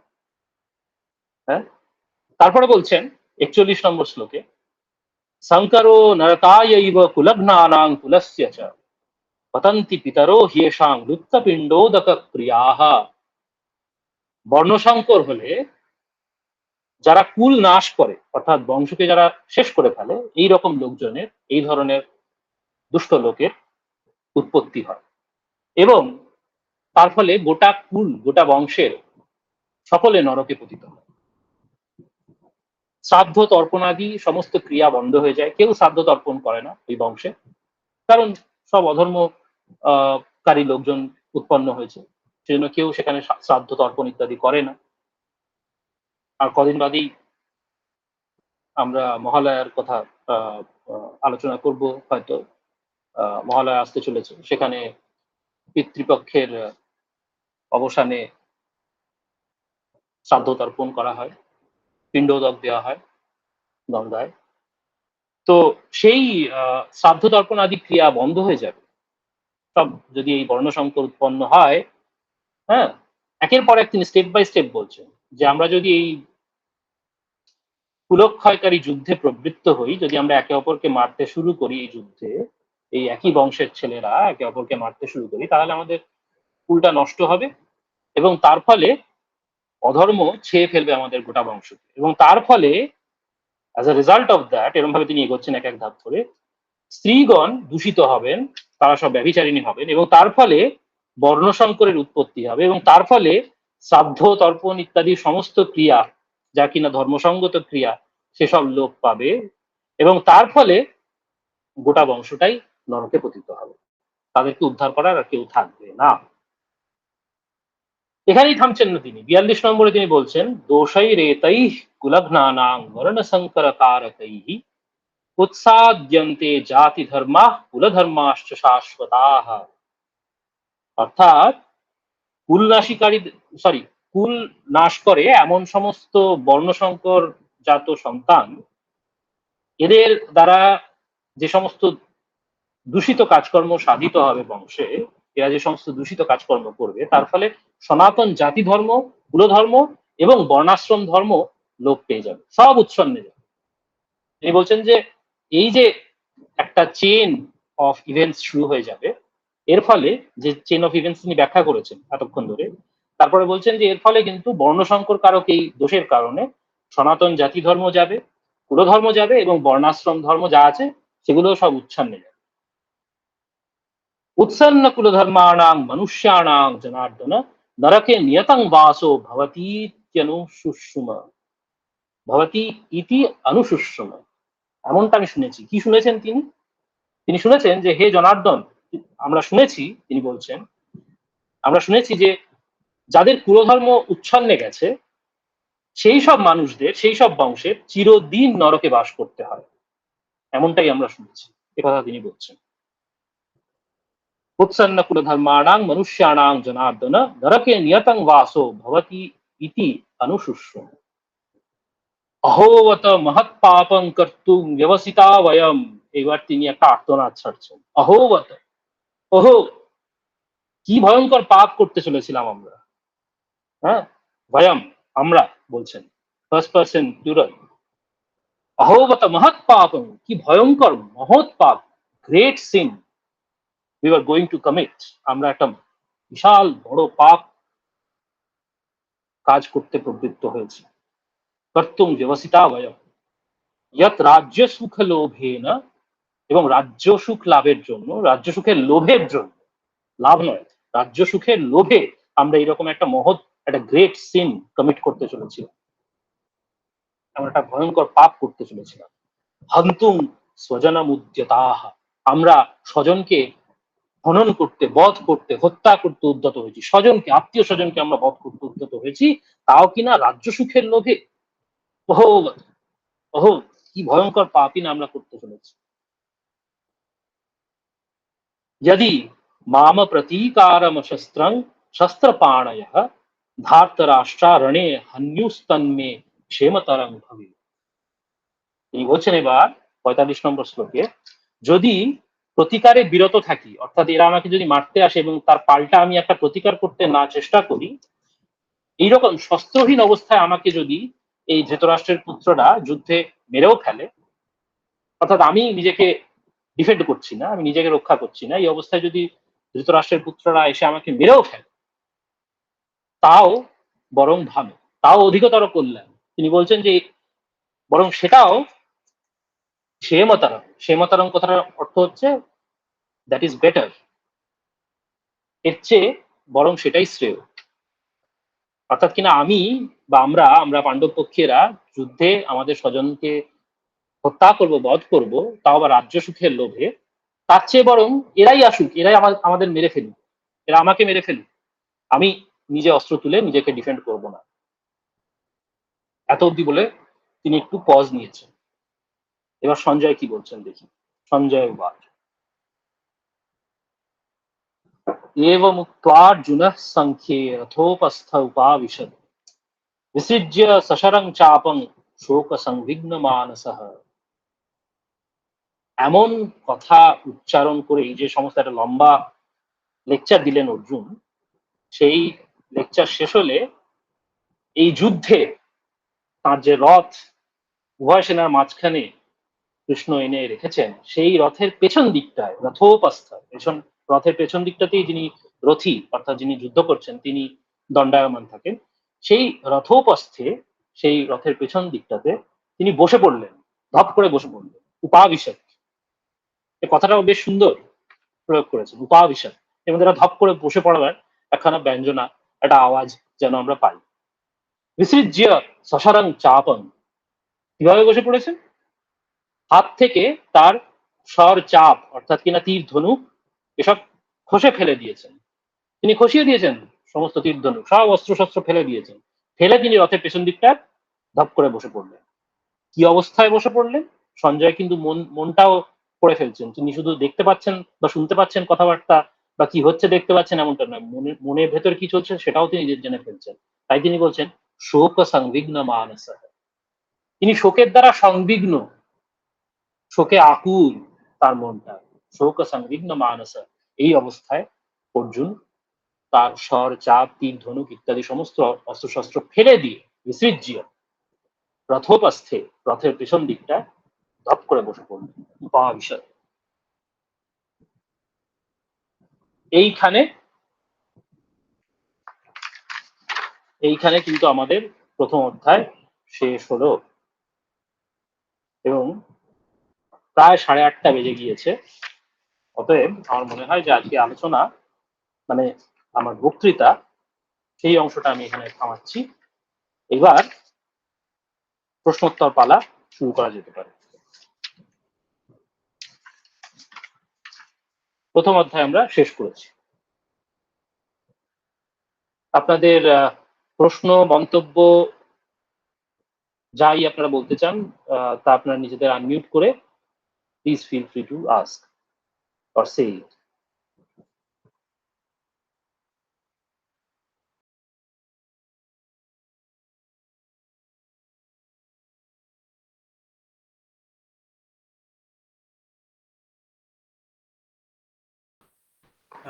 আমি একটু জিজ্ঞেস করতে চাই। বলো। হ্যাঁ, আমি জানি না, আমি হয়তো এটা নিজের জন্য করছি না, কিন্তু আধুনিক দৃষ্টিভঙ্গি থেকে কয়েকটি শ্লোক মানুষ হয়তো খারাপভাবে নিতে পারে। তো সেই তাদের প্রতিনিধি হিসেবে, মানে ডেভিলস অ্যাডভোকেট হিসেবে আমি এখানে কয়েকটি প্রশ্ন রাখতে চাই। যেমন যেমন এখানে আপনি হয়তো বলবেন যে শ্রীকৃষ্ণ কথা বলছেন না, অর্জুন বলছেন। কিন্তু এই যে বর্ণ সংকর হলে জাতি ধর্ম বা কুলধর্ম নষ্ট হবে, আমার কথা হচ্ছে আপনি বলেছেন যে এটা একাডেমিক দৃষ্টিভঙ্গি দিয়ে নয়, আমরা ভগবানের মুখ নিঃসৃত বাণী হিসেবেই দেখব। কিন্তু আজকের সমাজে আমার আমার প্রশ্নটা একদমই আমাদের টেক্সট থেকে বেরিয়ে যাচ্ছে, যেখানে বর্ণসংকর বিবাহ একটা সামাজিক সত্যি হয়ে গেছে। আমি এক মিনিটের জন্য তোমায় থামাচ্ছি। I want to clarify something. আমি একটা জিনিস পরিষ্কার করে দিতে চাই যে এখানে তুমি যে ধরনের প্রশ্ন করতে চলেছো, অর্থাৎ এই অর্জুন যা বলেছেন তার পরিপ্রেক্ষিতে সেটা কতটা সঙ্গত হয়েছে কিনা এটাই তোমার প্রশ্ন, সম্ভবত এটাই আমি অনুধাবন করছি আজকের সমাজের পরিপ্রেক্ষিতে। সেটা একেবারেই সঙ্গত প্রশ্ন, কারণ আমরা ভগবানের মুখ নিঃসৃত বাণী গীতা বা অন্য যার মুখ থেকে নিঃসৃত হোক, এই কথাগুলো অর্জুনের মুখ নিঃসৃত বা সঞ্জয়ের মুখ নিঃসৃত যাই বলা হোক, সেগুলোর প্রাসঙ্গিকতা অনুধাবন করতে আমরা বসেছি, সেগুলোর মর্মার্থ আমরা গ্রহণ করতে বসেছি। অতএব এই প্রশ্ন অত্যন্ত সঙ্গত। Please carry on. হ্যাঁ, তো সেই পরিপ্রেক্ষিতেই মানে ব্যাপারটা হচ্ছে আজকের দাঁড়িয়ে আমরা এটাকে কিভাবে দেখবো? আমরা যদি আজকের যুগের প্রেক্ষিতে আমরা কি বর্ণ সংকরকে অন্যভাবে ইন্টারপ্রেট করতে পারি, যে ব্যভিচারের সঙ্গে যুক্ত, মানে আমরা সেইভাবে দেখতে পারি যে সাধারণ বিবাহ যেটা বৈদিক নিয়ম মেনেই হচ্ছে, তাতে যদি বর্ণসংকর হয় সেটা আপাত দৃষ্টিতে আমার মনে হয় বর্ণসংকর হিসেবে গণ্য করা উচিত নয়। হয়তো মানে এরকম কিছু হয়তো ভাবতে হবে, মানে এটা আমার প্রশ্ন থেকে অনেক বেশি ফুড ফর থট আমার মনে হয়। এটা এটা আমাদের এই ধরনের প্রশ্নের জন্য তৈরি থাকতে হবে, কারণ অপর পক্ষ থেকে প্রশ্ন আসবেই, এই শ্লোকগুলো নিয়ে আসেও, তাই জন্য আমার মনে হয় এগুলো নিয়ে তৈরি থাকা ভালো। হ্যাঁ, একেবারে তৈরি আছি। সেই প্রশ্ন সঙ্গত কারণেই উঠেছে এবং এই প্রশ্নের উত্তরে প্রথম কথা যেটা আমি বলবো সেটা হচ্ছে যে বর্ণসংকর কথাটার মধ্যে তো বর্ণের আইডিয়াটা রয়েছে। অতএব বর্ণ আইডিয়াটা ক্ল্যারিফিকেশন হচ্ছে কিন্তু পরে। এখানে প্রসঙ্গটা উঠিয়ে দিয়েছেন অর্জুন অলরেডি, ইতিমধ্যেই তিনি বর্ণসংকর নিয়ে কথাবার্তা বলতে শুরু করেছেন এবং সেটা একটা মরাল দৃষ্টিভঙ্গি থেকে, একটা এথিক্যাল দৃষ্টিভঙ্গি থেকে তিনি বলছেন। তিনি আসলে বলছেন তিনি কেন যুদ্ধ করতে চান না, তার কতগুলো কারণ আছে এবং সেই কারণগুলোর জন্য তিনি একদম প্রথম থেকে গোড়া থেকে একটা চেইন অফ ইভেন্টস ব্যাখ্যা করছেন। আসলে এটা পুরোটাই তার কল্পনা। এখনো কিন্তু কেউ মারা যায়নি যুদ্ধে। এমনও হতে পারতো যে যুদ্ধে হয়তো প্রথম বানটা এসে অর্জুনকেই মেরে ফেলবে, তারপরে আর তিনি কি ভাববেন বা দেখবেন, কার জন্য তিনি দুঃখ বোধ করবেন, এমন পসিবিলিটি তো রয়েছে। মানে সে পসিবিলিটি যতই ন্যূন হোক না, মানে যতই সেটা কম হোক না, তাও অর্জুন এই জিনিসটা কল্পনা করছে যে যদি আমরা এদের সকলকে মেরে ফেলি, আমাদের আত্মীয় স্বজনদের যারা কৌরব পক্ষীয়দের মধ্যে আজকে দাঁড়িয়ে আছেন যুদ্ধে আমাদের বিরুদ্ধে অস্ত্র ধরে, তাহলে গোটা বংশটা ছারখার হবে। তার ফলে আমাদের কুলে যে স্ত্রীগণ আছেন তারা সবাই দূষিত হবেন, এ কথা তিনি প্রথমে বলছেন, অর্থাৎ কিনা ব্যভিচারিণী হবেন, এবং তার ফলে বর্ণসংকর উৎপন্ন হবে এবং তার ফলে কুলধর্ম নষ্ট হবে, কারণ সেই বর্ণসংকররা বাই দেয়ার ভেরি নেচার, এরকম একটা অ্যাজাম্পশন সেখানে রয়েছে, বাই দেয়ার ভেরি নেচার দূষিত, এবং সেই কারণে তারা যে কুলধর্ম অর্থাৎ কিনা এই শ্রাদ্ধ তর্পণাদি বিভিন্ন ক্রিয়া যা বিভিন্ন পিতৃপুরুষের স্বর্গগত পিতৃপুরুষের উদ্দেশ্যে তর্পণ করা হয়, অর্পণ করা হয়, এই ধরনের ক্রিয়াকর্ম হতে তারা নিজেদের বিরত রাখবে, এ ধরনের ক্রিয়া লোপ পাবে, এর ফলে গোটা বংশটাই কিনা নরকগামী হবে। এই একখানা ভয়ঙ্কর পাপ হতে চলেছে আমাদের হাতে, এই রকম কথা বলে অর্জুন বলছেন যে আমি এই কারণে কিন্তু আমার যুদ্ধ করাটায় প্রবৃত্তি আসছে না।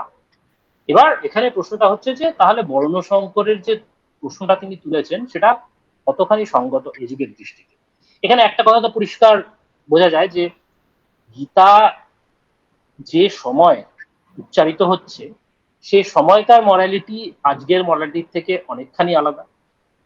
সে সময়কার যে স্মৃতিশাস্ত্র তা এখনকার যুগের স্মৃতিশাস্ত্রের থেকে অনেকটাই আলাদা, এবং তখনকার যুগে যুদ্ধ না করবার জন্য যে সমস্ত কারণ খাড়া করা যেতে পারে তা একজন শাস্ত্রজ্ঞ ব্যক্তি অর্থাৎ অর্জুন খাড়া করছেন। এখনকার দিনে ওই একই পরিস্থিতিতে পড়লে অর্থাৎ যুদ্ধ করতে প্রবৃত্ত হয়েছে এবং সেই যুদ্ধে প্রচুর মানুষকে মারতে হবে, প্রচুর লোকক্ষয় হবে, এবং তার মধ্যে হয়তো যারা আমাদের প্রিয়, যাদেরকে আমরা প্রীতি করি, তাদের কেউ বধ করতে হবে, এমন যদি অবস্থা হয় তাহলে সেই যুদ্ধ না করবার জন্য যে যে মরাল এবং এথিক্যাল কারণ আসতে পারে তা নিশ্চয়ই ওই দাপর যুগে শেষ লগ্নের মরাল এথিক্যাল কারণের থেকে আলাদা হবে।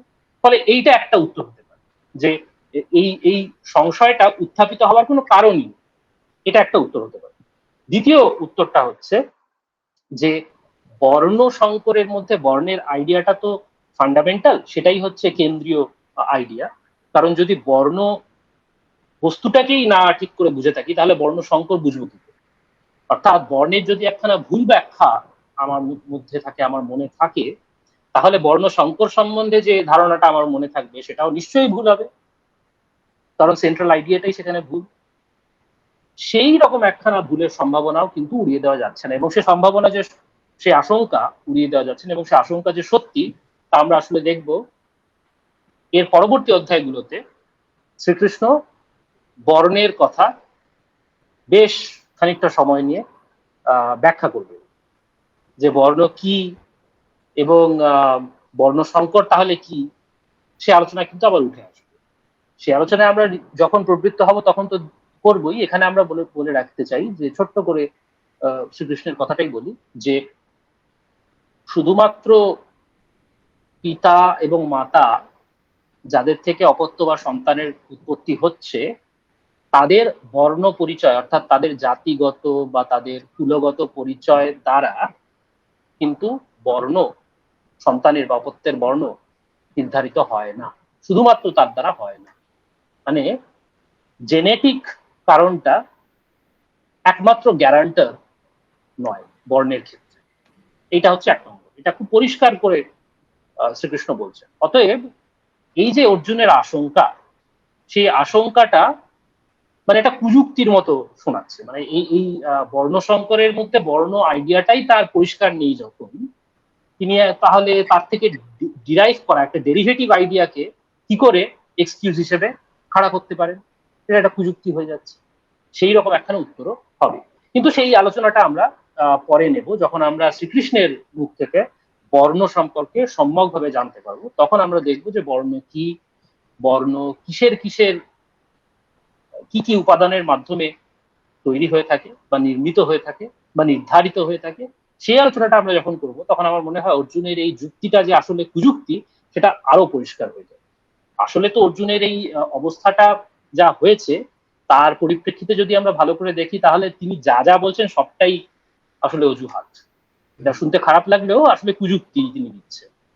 কিন্তু ফ্যাক্ট ইজ ফ্যাক্ট, তিনি এখানে মহাবিষ্ট হয়ে পড়েছেন এবং দুর্বল হয়ে পড়েছেন, তার চিত্ত দুর্বলতা এসেছে, তার মনটা দুর্বল হয়ে পড়েছে। নাহলে তার মতন এরকম ভয়ঙ্কর মহারথী যিনি একা হাতে কৌরব পক্ষের সমস্ত রথী মহারথীকে পরাজিত করেছিলেন, তিনি তার এরকম অবস্থা কেন? তিনি এত দুর্বল হয়ে পড়েছেন যে এখন তিনি একটা কোনো কিছু একটা যুক্তি খাড়া করে যুদ্ধ থেকে নিষ্কৃতি পেতে যাচ্ছেন। তো সেই রকম পরিস্থিতি হচ্ছে এটা। তো সেই ক্ষেত্রে অর্জুনের এই বর্ণসংকর সংক্রান্ত যে যুক্তিটা, সেটা আসলে একটা কুযুক্তি, যেদিক থেকেই দেখা হোক না কেন সেটা একটা কুযুক্তি। হ্যাঁ, তাছাড়া আবার মনে হয় মহাভারতের অন্য অংশেও এর উত্তর রয়েছে, যেমন একেবারে যুধিষ্ঠির এবং নহুষের সংবাদ, যেখানে একদম স্পষ্টতই যুধিষ্ঠির স্বীকার করে নিচ্ছেন যে গুণ ও কর্মের দ্বারাই বর্ণ নির্ধারিত হয়, জন্মের দ্বারা নয়। ঠিক ঠিক। একাধিকবার মহাভারতে আমরা যুধিষ্ঠিরকে বলতে দেখি, শ্রীকৃষ্ণকে বলতে দেখি যে গুণ এবং কর্মের প্রাধান্য এক্ষেত্রে রয়েছে। জেনেটিক কারণও রয়েছে, জেনেটিক কারণ যে একেবারে উড়িয়ে দেওয়ার মতো তা নয়, কারণ যে ধরনের মা বাবা অপত্য উৎপাদন করছেন তাদের গুণ তো কিছুটা যাবেই। হ্যাঁ, সেই বাংলায় একটা কথা আছে না, বাপ কা বেটা সিপাহি কা ঘোড়া কুছ নেহি তো থোড়া থোড়া, এটা তো বাংলা কথা নয় হিন্দিতে, কিন্তু তাও এটা বাংলায় খুব চলে। তো যাই হোক, জেনেটিক একখানা ফ্যাক্টর, যে অপত্য উৎপাদিত হবে তার চরিত্র বা স্বভাব নির্ধারণে একটা ফ্যাক্টর হয়ে দাঁড়ায়, সেটা অস্বীকার করা যায় না, কিন্তু সেটা একমাত্র ফ্যাক্টর নয়, এইটা হচ্ছে প্রধান কথা।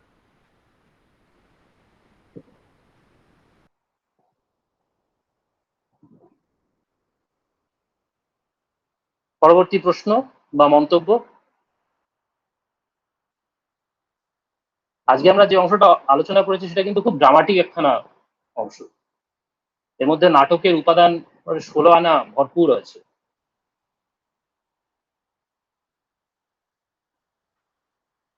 কেউ একজন বোধহয় কমেন্টে কিছু প্রশ্ন করেছে। সেটা একটুখানি পড়ে দিতে পারবে, তাহলে সুবিধা হয়। হ্যাঁ, বলছে question, sorry for not being able to use my mic right now. Okay, কোয়েশ্চেনটা হচ্ছে, even though he knows about them being আততায়ী, yet he wants to forgive them because of morality of killing family members. What is your opinion on it, sir? হ্যাঁ ভালো প্রশ্ন। এটাই প্রশ্ন। হ্যাঁ, খুব ভালো প্রশ্ন, যে এই যে জ্ঞানটা অর্জুনের মধ্যে টনটনে রয়েছে, যে সামনে যাদেরকে দেখতে পাচ্ছি এবং যাদের দেখে আমার মনে এই করুণার উদ্রেক হয়েছে, পরম করুণার উদ্রেক হয়েছে, তারা কিন্তু আসলে আততায়ী, তারা সব বধ করতে আমাকে এবং আমার ভাইদেরকে, আমার গোটা পরিবারকে, আমার গোটা বংশকে, আমার পক্ষে যারা যারা অন্যান্য বন্ধু বান্ধব আত্মীয় স্বজন রয়েছেন তাদের সবাইকে বধ করতে উদ্যত। তা সত্ত্বেও তার মনে কৃপার উদ্রেক হয়েছে। এর কারণ, এর কারণ তো আমরা দেখতেই পাবো। এরপরে অর্জুন একটা বড় ধমক খেতে চলেছেন শ্রীকৃষ্ণের কাছে, এবং সেই ধমকের মধ্যেই শ্রীকৃষ্ণ তার এই ধরনের করুণার উদ্রেক হওয়ার কারণটা একদম প্রিসাইজলি দিয়ে দেবেন। তো সেটা এখনই আমি ডাইভালজ করছি না। এখানে প্রশ্নতে জিজ্ঞাসা করা হচ্ছে এতে আমার ওপিনিয়ন কি। আমার ওপিনিয়নটা এখানে মানে গৌণ, সেকেন্ডারি, কারণ শ্রীকৃষ্ণ যা বলছেন সেটাই আমরা এখানে শোনবার জন্য প্রবৃত্ত হচ্ছি। তবে একজন সাধারণ পাঠক হিসেবে এবং একজন গীতা অনুরাগী হিসেবে আমি বলতে পারি যে এই যে তিনি কৃপয়া পরয়াবিষ্ট হলেন, অর্থাৎ কিনা পরম করুণার দ্বারা অর্জুন আবিষ্ট হলেন, তার মধ্যে একটা প্রচন্ড করুণার উদ্রেক হলো, তিনি করুণা রসে আর্দ্র হয়ে গেলেন, এর মধ্যে আমি প্রচুর নাটকের খোরাক পাই। এই নাটকটা না হলে গীতার যে শিক্ষা, গীতার যে লেসন, সেটা কিন্তু এমন মানে রসজ্ঞ ভাবে আমরা গ্রহণ করতে পারতাম না, খুব নিরস শোনা। অর্থাৎ গীতার শিক্ষা কি? গীতার শিক্ষা তো আসলে উপনিষদের শিক্ষা, বেদান্তের শিক্ষা। বেদান্ত আমরা প্রথম দিন অথবা হয়তো দ্বিতীয় ক্লাসে আমরা এটা আলোচনা করছিলাম যে আচার্য শঙ্কর, আদি শঙ্করাচার্য বলেছেন সমস্ত বেদার্থের সার সংগ্রহ করে, সমস্ত বেদার্থ সার সংগ্রহী ভূত, এই শব্দটা তিনি ব্যবহার করেছেন। গীতাকে বর্ণনা করতে। তো সেই বেদার্থের যে সার সংগ্রহ সেটা তো ব্রহ্মসূত্রেও রয়েছে। হ্যাঁ, বাদরায়ণ ব্যাসের যে ব্রহ্মসূত্র, তো সেটা পড়লেই তো হতো। সেটা পড়তে পারা যায় না কেন? ১ নম্বর সেটা প্রচন্ড কঠিনভাবে লেখা, প্রাঞ্জল নয়, সূত্র আকারে লেখা, ফলে সেটার জট ছাড়াতেই অবস্থা খারাপ হয়ে যায় আমাদের। অনেক ভাষ্য টিকা ইত্যাদির প্রয়োজন হয় এবং সেই ভাষ্য টিকা আচার্যরা লিখেছেন। আচার্য শঙ্কর থেকে শুরু করে সমস্ত বড় আচার্য লিখেছেন। কিন্তু আমাদের মতো সাধারণ পাঠকদের জন্য, যাদের হয়তো শাস্ত্রে তেমন অধিকার নেই। অধিকার মানে কিন্তু এখানে বলছি না যে শাস্ত্র পড়বার কোনো রাইট নেই। রাইট কথাটা কিন্তু অধিকার এর সঠিক ট্রান্সলেশন। অধিকার মানে হচ্ছে যোগ্যতা। যোগ্যতা অর্থে মানে কোনো একটা বিষয় নিয়ে যদি আপনি মাস্টার্স করতে চান কিংবা পিএইচডি করতে চান, তার জন্য তো কিছু প্রস্তুতির দরকার হয়ে থাকে, একটা প্রস্তুতি পর্ব থাকে। ওই জন্য পিএইচডি শুরুতে একটা ৬ মাস কি ১ বছরের একটা কোর্স ওয়ার্ক থাকে। সেটাতে পাস করলে তবেই আপনি থিসিসের কাজ শুরু বা তাতে হাত দিতে পারেন। তো সেই রকম বা মাস্টার্সে অ্যাডমিশন নিতে গেলে আপনার কিছু যোগ্যতা লাগে, কিছু ক্রাইটেরিয়া আছে। আপনাকে ব্যাচেলার্সে এত পার্সেন্ট পেতে হবে ইত্যাদি। এই ধরনের যোগ্যতার কথা হচ্ছে। তো সেই বেদান্তের এই কঠিন যেসব গ্রন্থ আছে, ব্রহ্মসূত্র ইত্যাদি বা উপনিষদকেও বেশ কঠিন বলা যায় অনেক ক্ষেত্রেই, বেশিরভাগ ক্ষেত্রেই বলা যায়। সেগুলোতে দাঁত ফোটানো মুশকিল হয়ে যায়। কিন্তু গীতা, ওই যে গীতা মাহাত্ম্যের থেকে এই শব্দটা, এই শ্লোকটা তুলে দিলাম আজকে শুরুতেই আলোচনা, যে গীতা সুগীতা কর্তব্যা কিমান্যেই শাস্ত্র বিস্তারে। অন্য শাস্ত্র বিস্তারে লাভটা কি, কাজ কি? এই গীতাতেই সমস্ত কিছু পেয়ে যাবেন। তাই যখন আশ্বাস দিচ্ছেন, স্বয়ং শঙ্করাচার্য আশ্বাস দিচ্ছেন, Adi Shankaracharya, no less a person than him, তখন আর অন্য শাস্ত্রের মধ্যে গিয়ে কাজ কি? তো সেই অর্থে আমি বলবো যে এই একটি গ্রন্থে আমাদের অধিকার তো আছেই, মানে যেহেতু সহজভাবে লেখা এবং প্রাঞ্জল ভাষায় লেখা, যদিও তার তত্ত্ব অত্যন্ত দুরূহ। আমি গীতার তত্ত্বকে ছোট করতে চাই না। গীতার তত্ত্ব বোঝা, হৃদয়ঙ্গম করা অত্যন্ত দুরূহ, যে কারণেই এসব ক্লাস ইত্যাদি ফেলে বসবার চেষ্টা। তো যাতে আমরা সামান্য হলেও কিছুটা গীতার অর্থ অনুধাবন করতে পারি, তাই জন্যই এই প্রচেষ্টা। তো সেই গীতা গ্রন্থকে অ্যাক্সেস করা আমাদের পক্ষে অন্যান্য গ্রন্থের তুলনায় সুবিধাজনক। তার কারণ হচ্ছে এই যে এই ধরনের একটা পরিস্থিতির মধ্যে অর্জুন পড়েছে। যুদ্ধের মধ্যে গীতা বলা হচ্ছে। ভগবান যে গীতা বলছেন অর্জুনকে, তা কিন্তু যুদ্ধের পটভূমিকায় বলছেন। সেই যুদ্ধের পটভূমিকাটা নিছক একটা রূপক নয়। হ্যাঁ, এই কথা খুব জোর দিয়ে যিনি বলেছেন তিনি হচ্ছেন শ্রী অরবিন্দ। আমি আপনাদের বলেছি যে আমরা যে কটা গ্রন্থ নিয়ে আলোচনা করছি, হ্যাঁ, তা হচ্ছে বাঙালি পাঠকের কথা মাথায় রেখে মৌলিকভাবে বাংলা ভাষায় রচিত। তো তার মধ্যে একটা হচ্ছে বাংলায় শ্রী অরবিন্দের যেসব রচনা রয়েছে, তার মধ্যে একটি হলো গীতা সম্পর্কিত তার বিভিন্ন প্রবন্ধ, এবং তিনি গীতা গ্রন্থের অনুবাদও করেছেন।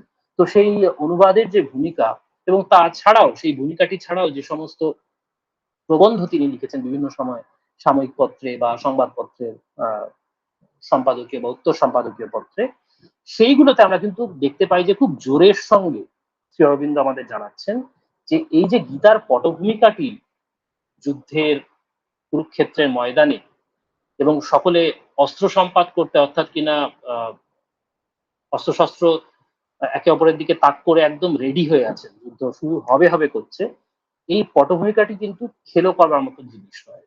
এটিকে যদি আমরা সেফ রূপক কি একখানা অ্যালেগরি, মেটাফর ইত্যাদি এইসব বলি, তাহলে কিন্তু গীতা যে শিক্ষাটি আমাদের দিতে উদ্যত হয়েছেন, ভগবান গীতার মাধ্যমে যে শিক্ষাটি আমাদের দিচ্ছেন, সেই শিক্ষাটিকেই খেলো করা হয়। এইটা হচ্ছে আমার বিশেষ করে মত একজন সাধারণ পাঠক এবং গীতানুরাগী হিসেবে, যে তিনি যে কৃপয়াবিষ্ট হলেন, অর্জুন যে কৃপয়াবিষ্ট হলেন, করুণায় আক্রান্ত হলেন, তার একখানা কিন্তু গূঢ় কারণ আছে। সেই গূঢ় কারণটাই আমরা শ্রীগীতার মধ্যে অনুধাবন করতে পারি। তিনি এরকম ধরনের বিপদে পড়েছেন বলেই না ভগবান তার প্রতি অত্যন্ত দয়াপরবশ হয়ে, আমরা দেখতে পাবো যে শ্রীকৃষ্ণ অত্যন্ত দয়াপরবশ হয়ে, অর্জুন তার প্রিয় সখা, তার ভাইও বটে, ফলে এবং মহাভারতের অন্যান্য চরিত্রদের মধ্যে, বিশেষ করে পুরুষ চরিত্রদের মধ্যে যে ধরনের সম্পর্ক আমরা দেখতে পাই, হ্যাঁ, বন্ধুদের ক্ষেত্রে বলুন বা ভাইদের ক্ষেত্রে বলুন, সমবয়স্ক পুরুষে যে সম্পর্ক, সেখানে কিন্তু শ্রীকৃষ্ণ এবং অর্জুনের সম্পর্কটা ইউনিক। তাদের মতন এমন ঘনিষ্ঠ সম্পর্ক কিন্তু আর কারোর মধ্যে দেখতে পাওয়া যায় না। মানে তারা একে অপরের সঙ্গে হরিহর আত্মা, এরকম বলা যেতে পারে। এটা বললে খুব একটা ভুল বলা হবে না। হুম? তো সেই রকম সম্পর্কের জায়গা থেকে অর্জুন এত ভয়ঙ্কর একটা পরিস্থিতির মধ্যে পড়েছেন যেখানে জীবন মরণের সমস্যা, যুদ্ধ তো একটা জীবন মরণের ক্ষেত্র, জীবন মরণ নির্ধারিত হবে সেখানে। সেই সময় তিনি দুর্বল হয়ে পড়েছেন। সেই পরম মোক্ষম সময়টিতেই তিনি যুদ্ধ করবার জন্য মনে পারছেন না। ফলে তার শরীরটাও এখন দুর্বল হয়ে গেছে। আমরা দেখতে পাচ্ছি যে তিনি বলছিলেন তার গা কাঁপছে, তিনি সোজা হয়ে দাঁড়িয়ে থাকতে পারছেন না। তার সারা গায়ে জ্বালা, মুখ শুকিয়ে যাচ্ছে, তার রোমাঞ্চ হচ্ছে। এই ধরনের সমস্ত লক্ষণ দেখা যাচ্ছে এবং তিনি নিজেও ভাবছেন যে তার মনটা ঘূর্ণির মতো ঘুরপাক খাচ্ছে। চিন্তাগুলো সব তালগোল পাকিয়ে যাচ্ছে। নানা রকম দুর্লক্ষণ দেখছেন তিনি চারদিকে।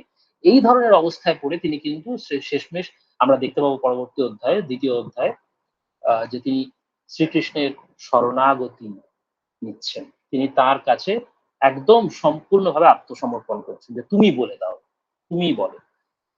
এই যে ধরনের একটা পরিস্থিতি তৈরি হবে, তা তৈরি হচ্ছে তার কারণই হচ্ছে অর্জুন একটা ভয়ঙ্কর দুর্বলতার মধ্যে পড়েছেন এই করুণার দ্বারা আবিষ্ট হয়ে। যদি তিনি করুণার দ্বারা আবিষ্ট না হতেন, তাহলে তার এই ভয়ঙ্কর বিপদ উপস্থিত হওয়ার কোনো কারণই ছিল না। সেজন্যই আমার মনে হয় যে আততায়ী জেনেও তাদের তিনি বধ করতে উদ্যত নন। তিনি আ করুণার দ্বারাই বেশি করে আবিষ্ট, এটার একটা তাৎপর্য আছে।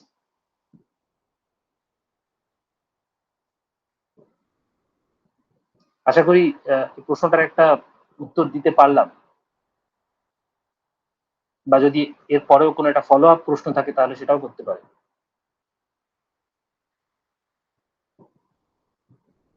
মনে হচ্ছে সেরকম কোনো follow up question নেই। তো এবার তাহলে অন্য কোনো যদি কারো প্রশ্ন থাকে? আজ বেশ অনেকে আ আমাদের অনলাইন ক্লাসে সরাসরি যুক্ত হয়েছেন। বা যদি প্রশ্ন নাও থাকে, আপনারা যদি কোনো চিন্তা, ভাবনা, মতামত ব্যক্ত করতে চান সেটাও করতে পারেন। এই অংশটা যে আপনারা পড়লেন, তা থেকে আপনাদের মনে কি ধরনের চিন্তা উদ্ভূত হচ্ছে? সেটাও জানতে আমি উৎসুক। আহ, আমার আরেকটা কথা মনে হচ্ছে, এই যে বলো। অর্জুনের কুলধর্ম নাশ করার ব্যাপারে, বিশেষ করে আত্মীয় স্বজনকে বধ করার ব্যাপারে এই যে একটা অপরাধ বোধ কাজ করছে, মানে তার কল্পনাপ্রসূত অপরাধ বোধ, আমার হুম, মনে হয় এটা সেই সময়কার সমাজের একটা মানে একটা চিন্তাধারার প্রকাশ আমাদের দেয়, এবং সেই চিন্তাধারাটা এখনো চলছে, যে কারণে আজও আমরা বিভীষণকে ঘরশত্রু বিভীষণ বলে থাকি। হুম, হুম। আমি এখনো লক্ষ্য করি এবং অত্যন্ত আশ্চর্য হয়ে যাই যে যেখানে আমরা রামচন্দ্রকে ঈশ্বর বলে মানি, তারাও পর্যন্ত এই ফ্রেজটা ব্যবহার করেন। হিন্দিতেও ঠিক, এটা আছে, খড়কে ভেদি লঙ্কা দহে। ঠিক, হ্যাঁ, ঠিক, ঠিক। তো তাহলে বিভীষণকে খারাপ ভাবা কেন যখন তিনি রামচন্দ্রের পক্ষে, ধর্মের পক্ষে দাঁড়িয়েছিলেন? কারণ ওই ব্যাপারটাই শেষ পর্যন্ত এসে যায় যে তুমি পরিবারের বিরুদ্ধে বিদ্রোহ করেছো, পরিবারের বিরুদ্ধে গেছো। এইটা এখনো আমাদের মনস্তত্ত্বে ভীষণভাবে গেঁথে রয়েছে।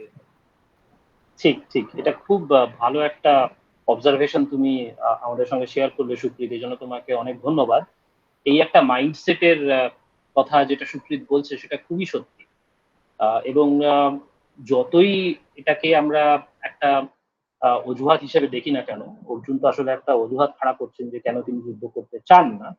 কাজেই দৌর্বল্যের ব্যাপারটাকে তিনি কতটা দেখাবেন না। হাজার হোক তিনি তো একজন বীর যোদ্ধা। তো তিনি আ যতই দুর্বল হয়ে পড়ুন না কেন, তিনি নানা রকম যুক্তির আ জাল ছড়াচ্ছেন। তিনি যুক্তির আশ্রয় নিচ্ছেন। কিন্তু তার মধ্যে তার এই মাইন্ডসেটটা খুব পরিষ্কার। এটা যেমন সত্যি, তার সঙ্গে আরো একটা জিনিস আমি এর সঙ্গে যোগ করব যে, এর মাধ্যমে কিন্তু অর্জুনের একটা সত্ত্বগুণ বা সত্ত্বগুণের একটা আভাসও আমরা পেয়ে থাকি। অর্থাৎ হাজার হোক, এরা তো আমাদের জ্ঞাতি, এরা তো আমাদের কুটুম্ব। হ্যাঁ? এই যে মাইন্ডসেটটার কথা সুপ্রীত আমাদের বলল, এর পেছনে কি রয়েছে আসলে? এটা যদি আমরা একটুখানি ভেবে দেখি, এর পেছনে সাইকোলজিটা কি? তাহলে আমরা দেখতে পাবো যে এর মধ্যে কিন্তু আসলে এই সত্ত্বগুণের একটা আভাস রয়েছে। হ্যাঁ, অর্থাৎ কিনা সত্যিকারের সত্যগুণ নয়, কিন্তু সত্যগুণের মতো দেখতে। এটা খুব ইন্টারেস্টিং জিনিস। অন্তত আমার কাছে তো বটেই।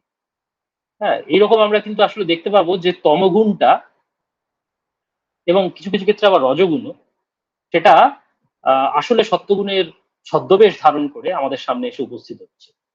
সেইরকম একটা জিনিসও কিন্তু এখানে কাজ করছে। এখানে একটা আপাত সাত্ত্বিক প্রকৃতি অর্জুনের আমরা দেখতে পাচ্ছি। আপাত সাত্ত্বিক বলছি কারণ সেটা আসলে সত্য নয়। এই কথাটা পরে শ্রীকৃষ্ণ ফাঁস করে দেবেন। অর্জুনের সঙ্গে তার যে কথোপকথন হবে এবার, আমরা তো ১ম অধ্যায় শেষ করেছি। ২য় অধ্যায় থেকেই শ্রীকৃষ্ণের আ বড় মনোলগ গুলো শুরু হবে। তার বাণী আমরা এবার প্রধানভাবে শুনতে পাবো। আ তো সেইখানে আমরা কিন্তু দেখতে পাই এই যে আপাত সাত্ত্বিক যে স্বভাব অর্জুনের সেটা কেন আপাত? সেটা আসলে যে তমগুণ বা কিছু ক্ষেত্রে সেটা যে আসলে রজগুণ এবং এই তম এবং রজ যে আসলে অর্জুনের শত্রুর কাজ করছে এবং বাই এক্সটেনশন মানব জাতির ক্ষেত্রে এটা সত্যি যে আমরা কোনো কর্তব্য আ করতে গিয়ে কর্তব্যের সম্মুখীন হয়ে তারপরে সেটা না করবার জন্য হাজারো অজুহাত খুঁজে পেতে পারি। সেই আ কর্তব্য অকর্তব্য স্থির করতে না পারার ইনডিসাইসিভ হয়ে পড়বার যে একটা প্রবণতা আমাদের স্বভাবে রয়েছে, সেই স্বভাবকে জয় করবার জন্যেই কিন্তু আমাদের গীতা পাঠ করা, গীতার জ্ঞান আত্মস্থ করবার বা মর্মস্থ করবার চেষ্টা করা।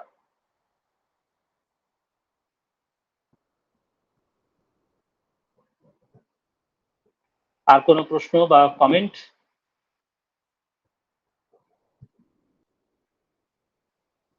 আমার একটা প্রশ্ন ছিল, সেটা হচ্ছে যখন শ্রীকৃষ্ণ এই গীতা জ্ঞান দেওয়ার জন্য যে মানুষটাকে নির্ধারণ করেন, অর্জুনকেই সিলেক্ট করলেন, মানে হুম। যুধিষ্ঠিরকে বা নকুল সহদেব ইত্যাদিকে সিলেক্ট না করে।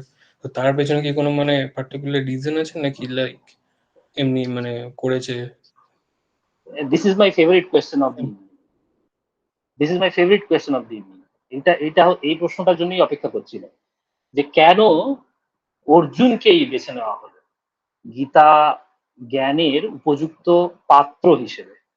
এইটাও ফলাও করে কিন্তু যিনি আলোচনা করেছেন তিনি হচ্ছেন শ্রী অরবিন্দ। ওই যে বললাম গীতার ভূমিকা এবং সে সংক্রান্ত তার যেসব বাংলা প্রবন্ধ রয়েছে, বাংলা ভাষায় তিনি যেসব প্রবন্ধ লিখেছেন, বিশেষ করে সেখানে তিনি এই বিষয়টার এই যে পাত্রত্বের কারণ কি? অর্জুনকেই কেন পাত্র বা আধার হিসেবে বেছে নেওয়া হলো তা কিন্তু তিনি খুব বিশদে ব্যাখ্যা করেছেন। ছোট্ট করে বলি, আজকে যেহেতু সময় অল্প, মেবি আমরা পরের দিন এটা দিয়ে আলোচনাটা শুরু করতে পারি। এটা একটু যদি আমাকে আপনাদের মধ্যে কেউ মনে করিয়ে দেন পরের দিন ক্লাস শুরু হওয়ার সময় তাহলে আমি বাধিত থাকবো। তো আমি আজকে ছোট্ট করে এটুকু বলব যে গোটা মহাভারতের মধ্যে এমন চরিত্রের অভাব নেই, আপাত দৃষ্টিতে এমন চরিত্রের অভাব নেই যারা কিনা গীতার জ্ঞান স্বয়ং শ্রীকৃষ্ণের ভগবানের মুখ থেকে প্রাপ্ত হবার অধিকার বা দাবি রাখেন। কে আছেন? আপনি ইতিমধ্যেই নাম করে ফেলেছেন যুধিষ্ঠিরের, ধর্মপুত্র মহাত্মা যুধিষ্ঠির। তিনি ধর্ম সম্পর্কে সবচেয়ে বেশি সচেতন এবং সবচেয়ে বেশি সেনসিটিভ।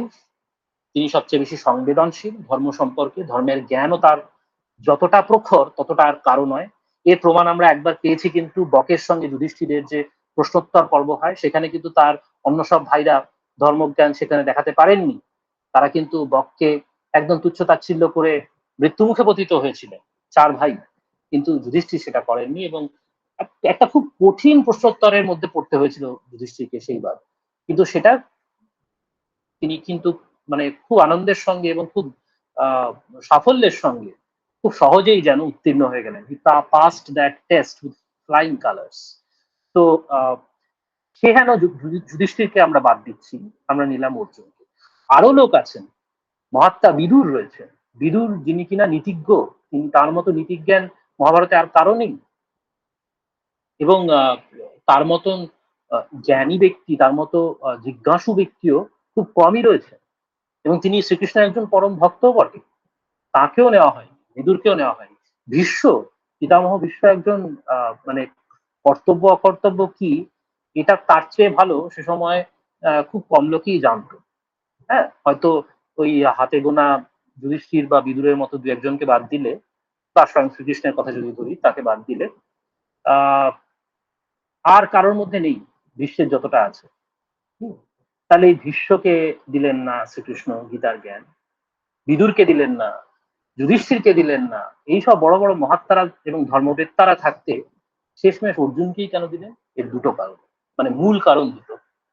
এক নম্বর হচ্ছে ওই যে বলছিলাম, মহাভারতে আমরা যত সম্পর্ক দেখি, যেসব সম্পর্কের রসায়ন দেখি, তার মধ্যে শ্রীকৃষ্ণ এবং অর্জুনের যে সম্পর্কের রসায়ন তা কিন্তু ইউনিক। তার তুল্য সম্পর্কের রসায়ন আর কোনো দুই ব্যক্তির মধ্যে দেখতে পাওয়া যায় না। সে পুরুষে পুরুষে হোক, বা নারীতে নারীতে হোক, অথবা গুরু শিষ্যে হোক, মিত্রে মিত্রে হোক, কারোর মধ্যে না। ভাই ভাইতে হোক, কারোর মধ্যে এমনটা দেখতে পাই না। এমনকি মাতা পুত্রের মধ্যেও না। এতখানি ঘনিষ্ঠ সম্পর্ক যে মিত্র অর্জুন, সুহৃদ অর্জুন বা সুহৃদ শ্রীকৃষ্ণ, তারা একে অপরের বিপদ আপদ সম্পর্কে কতখানি সংবেদনশীল, একে অপরকে আগলে চলছেন, একে অপরকে রক্ষা করছেন সারাক্ষণ। হ্যাঁ, তাদের কারো গায়ে যেন একটা আঁচ অব্দি না পড়ে, একটা আচরণ অব্দি যাতে না লাগে, সেই সম্পর্কেও তারা একে অপরের ব্যাপারে অত্যন্ত যত্নবান। এটা আমরা গোটা মহাভারতের বিভিন্ন জায়গাতে দেখতে পাই, শুধুমাত্র যুদ্ধের ক্ষেত্রেই নয়। যুদ্ধে তো দেখতে পাই, যুদ্ধে শ্রীকৃষ্ণ যেভাবে আহ অর্জুনকে রক্ষা করেছেন বারংবার, তা তো আমরা জানি। এছাড়া অর্জুন অব্দি শ্রীকৃষ্ণকে তার স্বরূপ মনে করিয়ে দিয়েছেন, তার যে শপথ তিনি নিয়েছিলেন, তার যে ওথ অর্থাৎ প্রতিজ্ঞা তিনি করেছিলেন, সে কথা তিনি একবার স্মরণ করিয়ে দেন। অর্জুন স্বয়ং ভগবানকে স্মরণ করিয়ে দিচ্ছেন তিনি কি প্রতিজ্ঞা করেছেন, এমন জিনিসও আমরা দেখতে পাই। এবং তারা পরম মিত্র, তা সত্ত্বেও অর্জুন ভগবানের মানে চরণে পতিত হচ্ছেন, তার কাছে কাকুতি মিনতি করছেন। এবং এখান থেকে আমরা দ্বিতীয় কারণটাতে আসি। প্রথম কারণটা গেল এদের সম্পর্কের যে রসায়ন, সেটা একটা কারণ। পরম মিত্র, এ কথা শ্রীকৃষ্ণ অর্জুনকে গীতার মধ্যে বারবার বলেছে, তুমি আমার পরম প্রিয়, অতি প্রিয়, সেই কারণে তোমাকে এই অতি গুজ্জাতি গুজ্জ, এই অতি গোপন রহস্যাবৃত জ্ঞান তোমাকে আমি দান করছি, এই শ্রেষ্ঠ জ্ঞান দান করছি, গীতার যে জ্ঞান। এটা হচ্ছে একটা কারণ, পরম মিত্রতা, পরম সুহৃদ, এইটা। দ্বিতীয় কারণটা হচ্ছে, এই যাদের যাদের নাম আমি করলাম, ভীষ্ম, বিদুর, যুধিষ্ঠির, এরা সবাই যত বড়ই ধর্মবেত্তা হন না কেন, এদের সবার থেকে অর্জুন কিন্তু একটি মাপকাঠিতে সকলকে ছাড়িয়ে গেছে। কি সেই মাপকাঠি? সেই মাপকাঠি হচ্ছে শরণাগতি, সেই মাপকাঠি হচ্ছে সমর্পণ, আত্মসমর্পণ। পরিপূর্ণ আত্মসমর্পণ করতে অর্জুন যতটা সক্ষম, আর কেউ সেই রকম সক্ষম নয়। অর্জুন যেভাবে সমস্ত চিন্তা, দুশ্চিন্তা,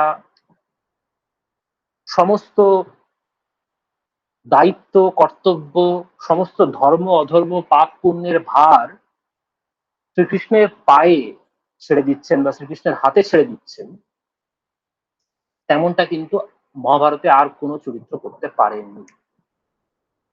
এই ক্ষেত্রে কিন্তু তিনি ভগবানের অত্যন্ত প্রিয় হয়েছেন। কারণ ভগবান শ্রীকৃষ্ণ গীতার মধ্যে বারবার বলছেন যে ভক্তই তার সবচেয়ে প্রিয়, যে কিনা হচ্ছে প্রপন্ন, যিনি কিনা সম্পূর্ণভাবে আত্মসমর্পণ করেছেন, যিনি তার সমস্ত চিন্তা, তার সমস্ত জীবন, তার সমস্ত ধর্ম অধর্ম, পাপ পুণ্য, সবকিছু ভগবানের শ্রীচরণে সমর্পণ করেছেন, তিনি, সেই ভক্তই ভগবানের সবচাইতে প্রিয়, জ্ঞানীর থেকেও বেশি প্রিয় সেই রকম ভক্ত। তো সেই ধরনের ব্যক্তি হলেন অর্জুন, অন্য কেউ নয়। এবং এটা আমরা দেখতে পাই দ্বিতীয় অধ্যায়ে, পরের অধ্যায়টি যখন আমরা আলোচনা করবো সেখানে আমরা দেখতে পাই যে অর্জুন শিষ্যস্তেহং সাধিমাং ত্বাং প্রপন্নম বলে কেমন প্রবলভাবে আত্মসমর্পণ করলেন, একদম কোনো কিছু, নো, মানে he did not hold anything back. এই একটা কারণে কিন্তু তিনি সব, যত তার জ্ঞান আছে তা কিন্তু ভগবান অর্জুনকেই দিচ্ছে। এক্ষেত্রে আমার আরো একটা গ্রন্থের কথা মাথায় আসছে, সেটাও ছোট্ট করে বলবার লোভ সামলাতে পারছি না। সেটা হচ্ছে আনন্দমঠ। আনন্দমঠ আপনাদের মধ্যে যারা যারা পড়েছেন, বঙ্কিমচন্দ্রের বিখ্যাত উপন্যাস আনন্দমঠ, যাতে কিনা বন্দে মাতরম গানটি সন্নিবিষ্ট হয়েছে, সেই আনন্দমঠে আমরা একটা উপক্রমণিকা দেখতে পাই। অর্থাৎ কিনা তার একটা প্রোলগ আছে, গল্পের শুরুতে, উপন্যাসের শুরুতে একটা ছোট ভূমিকা মতন আছে, এক পাতাও না, আধ পাতা মতন একটা ছোট্ট উপক্রমণিকা বলেছেন সেটিকে বঙ্কিমচন্দ্র। তো সেখানে কি দেখতে পাই? সেখানে দেখতে পাই যে সত্যানন্দ, তার নাম তখন প্রকাশ হচ্ছে না, কিন্তু বলা হচ্ছে যে বিপুল গহন অন্ধকার একটা জঙ্গল, সে তার মধ্যে একটা কণ্ঠস্বর ভেসে এলো, যে কণ্ঠস্বর বলছে বা বলা ভালো জানতে চাইছে আমার মনস্কামনা কি পূর্ণ হবে না, এরকম একটা কাতর উক্তি সমস্ত নিস্তব্ধ গহন অন্ধকারকে ভেদ করে হঠাৎ করে উঠলো, এবং সেই কাতর উক্তির কোনো জবাব আসছে না প্রথমত।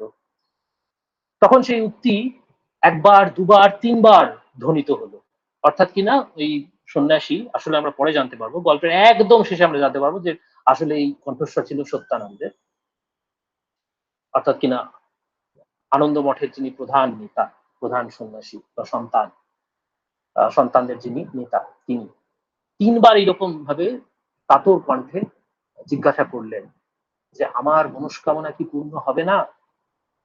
তখন উত্তর এলো, তিনবারের পরে উত্তর এলো, একটা অশরীরী কণ্ঠস্বর তাকে উত্তর দিয়ে বলছে যে তোমার পণ কি, অর্থাৎ এই যে তুমি বলছো তোমার মনস্কামনা পূর্ণ করতে চাও, what have you staked in order to fulfill your desire, তোমার পণ কি, কি পণ রেখেছো? তার উত্তরে সত্যানন্দের কণ্ঠস্বর বলছে পণ আমার জীবন সর্বস্ব। ঠিক এই শব্দগুলোই আছে উপক্রমণিকাতে আরম্ভ মঠে, পণ আমার জীবন সর্বস্ব। তার উত্তরে সেই অশরীরী অবয়বহীন কণ্ঠস্বরটি বলছে জীবন তুচ্ছ, সকলেই দিতে পারে, জীবন তুচ্ছ, তা সকলেই দিতে পারে। তখন সত্যানন্দ জিজ্ঞাসা করছেন আর কি আছে, আর কি দিব? তার উত্তরে যে কথাটা বললেন ওই অবয়বহীন কণ্ঠস্বর, থেকে আমরা অনুমান করতে পারি সেটি কার কণ্ঠস্বর। সেটা মানে বলে ফেলাটা সঙ্গত হবে না, হয়তো আপনারা যারা আনন্দমঠ পড়েননি তারা পড়ে দেখবেন। তো সেখানে একটা গা ছমছমে পরিস্থিতি সৃষ্টি করেছেন।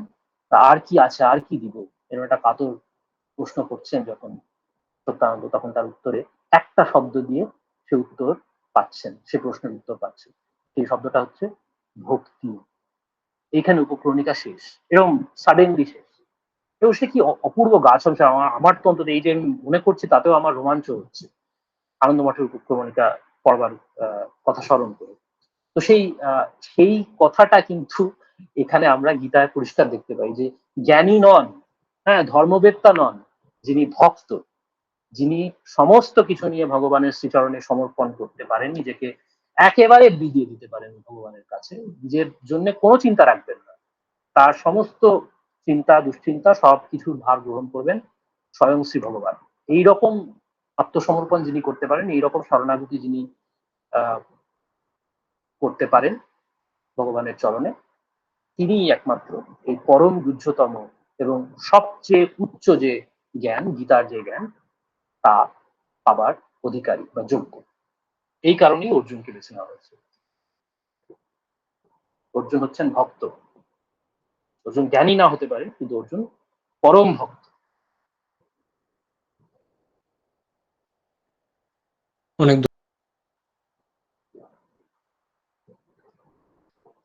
বেশ, আজকে তাহলে আমরা আমাদের ক্লাস এখানেই শেষ করছি। 9:10 বাজে ঘড়িতে। শ্রীকৃষ্ণার প্রণামস্তু। ধন্যবাদ, শুভরাত্রি। শুভরাত্রি। শুভরাত্রি।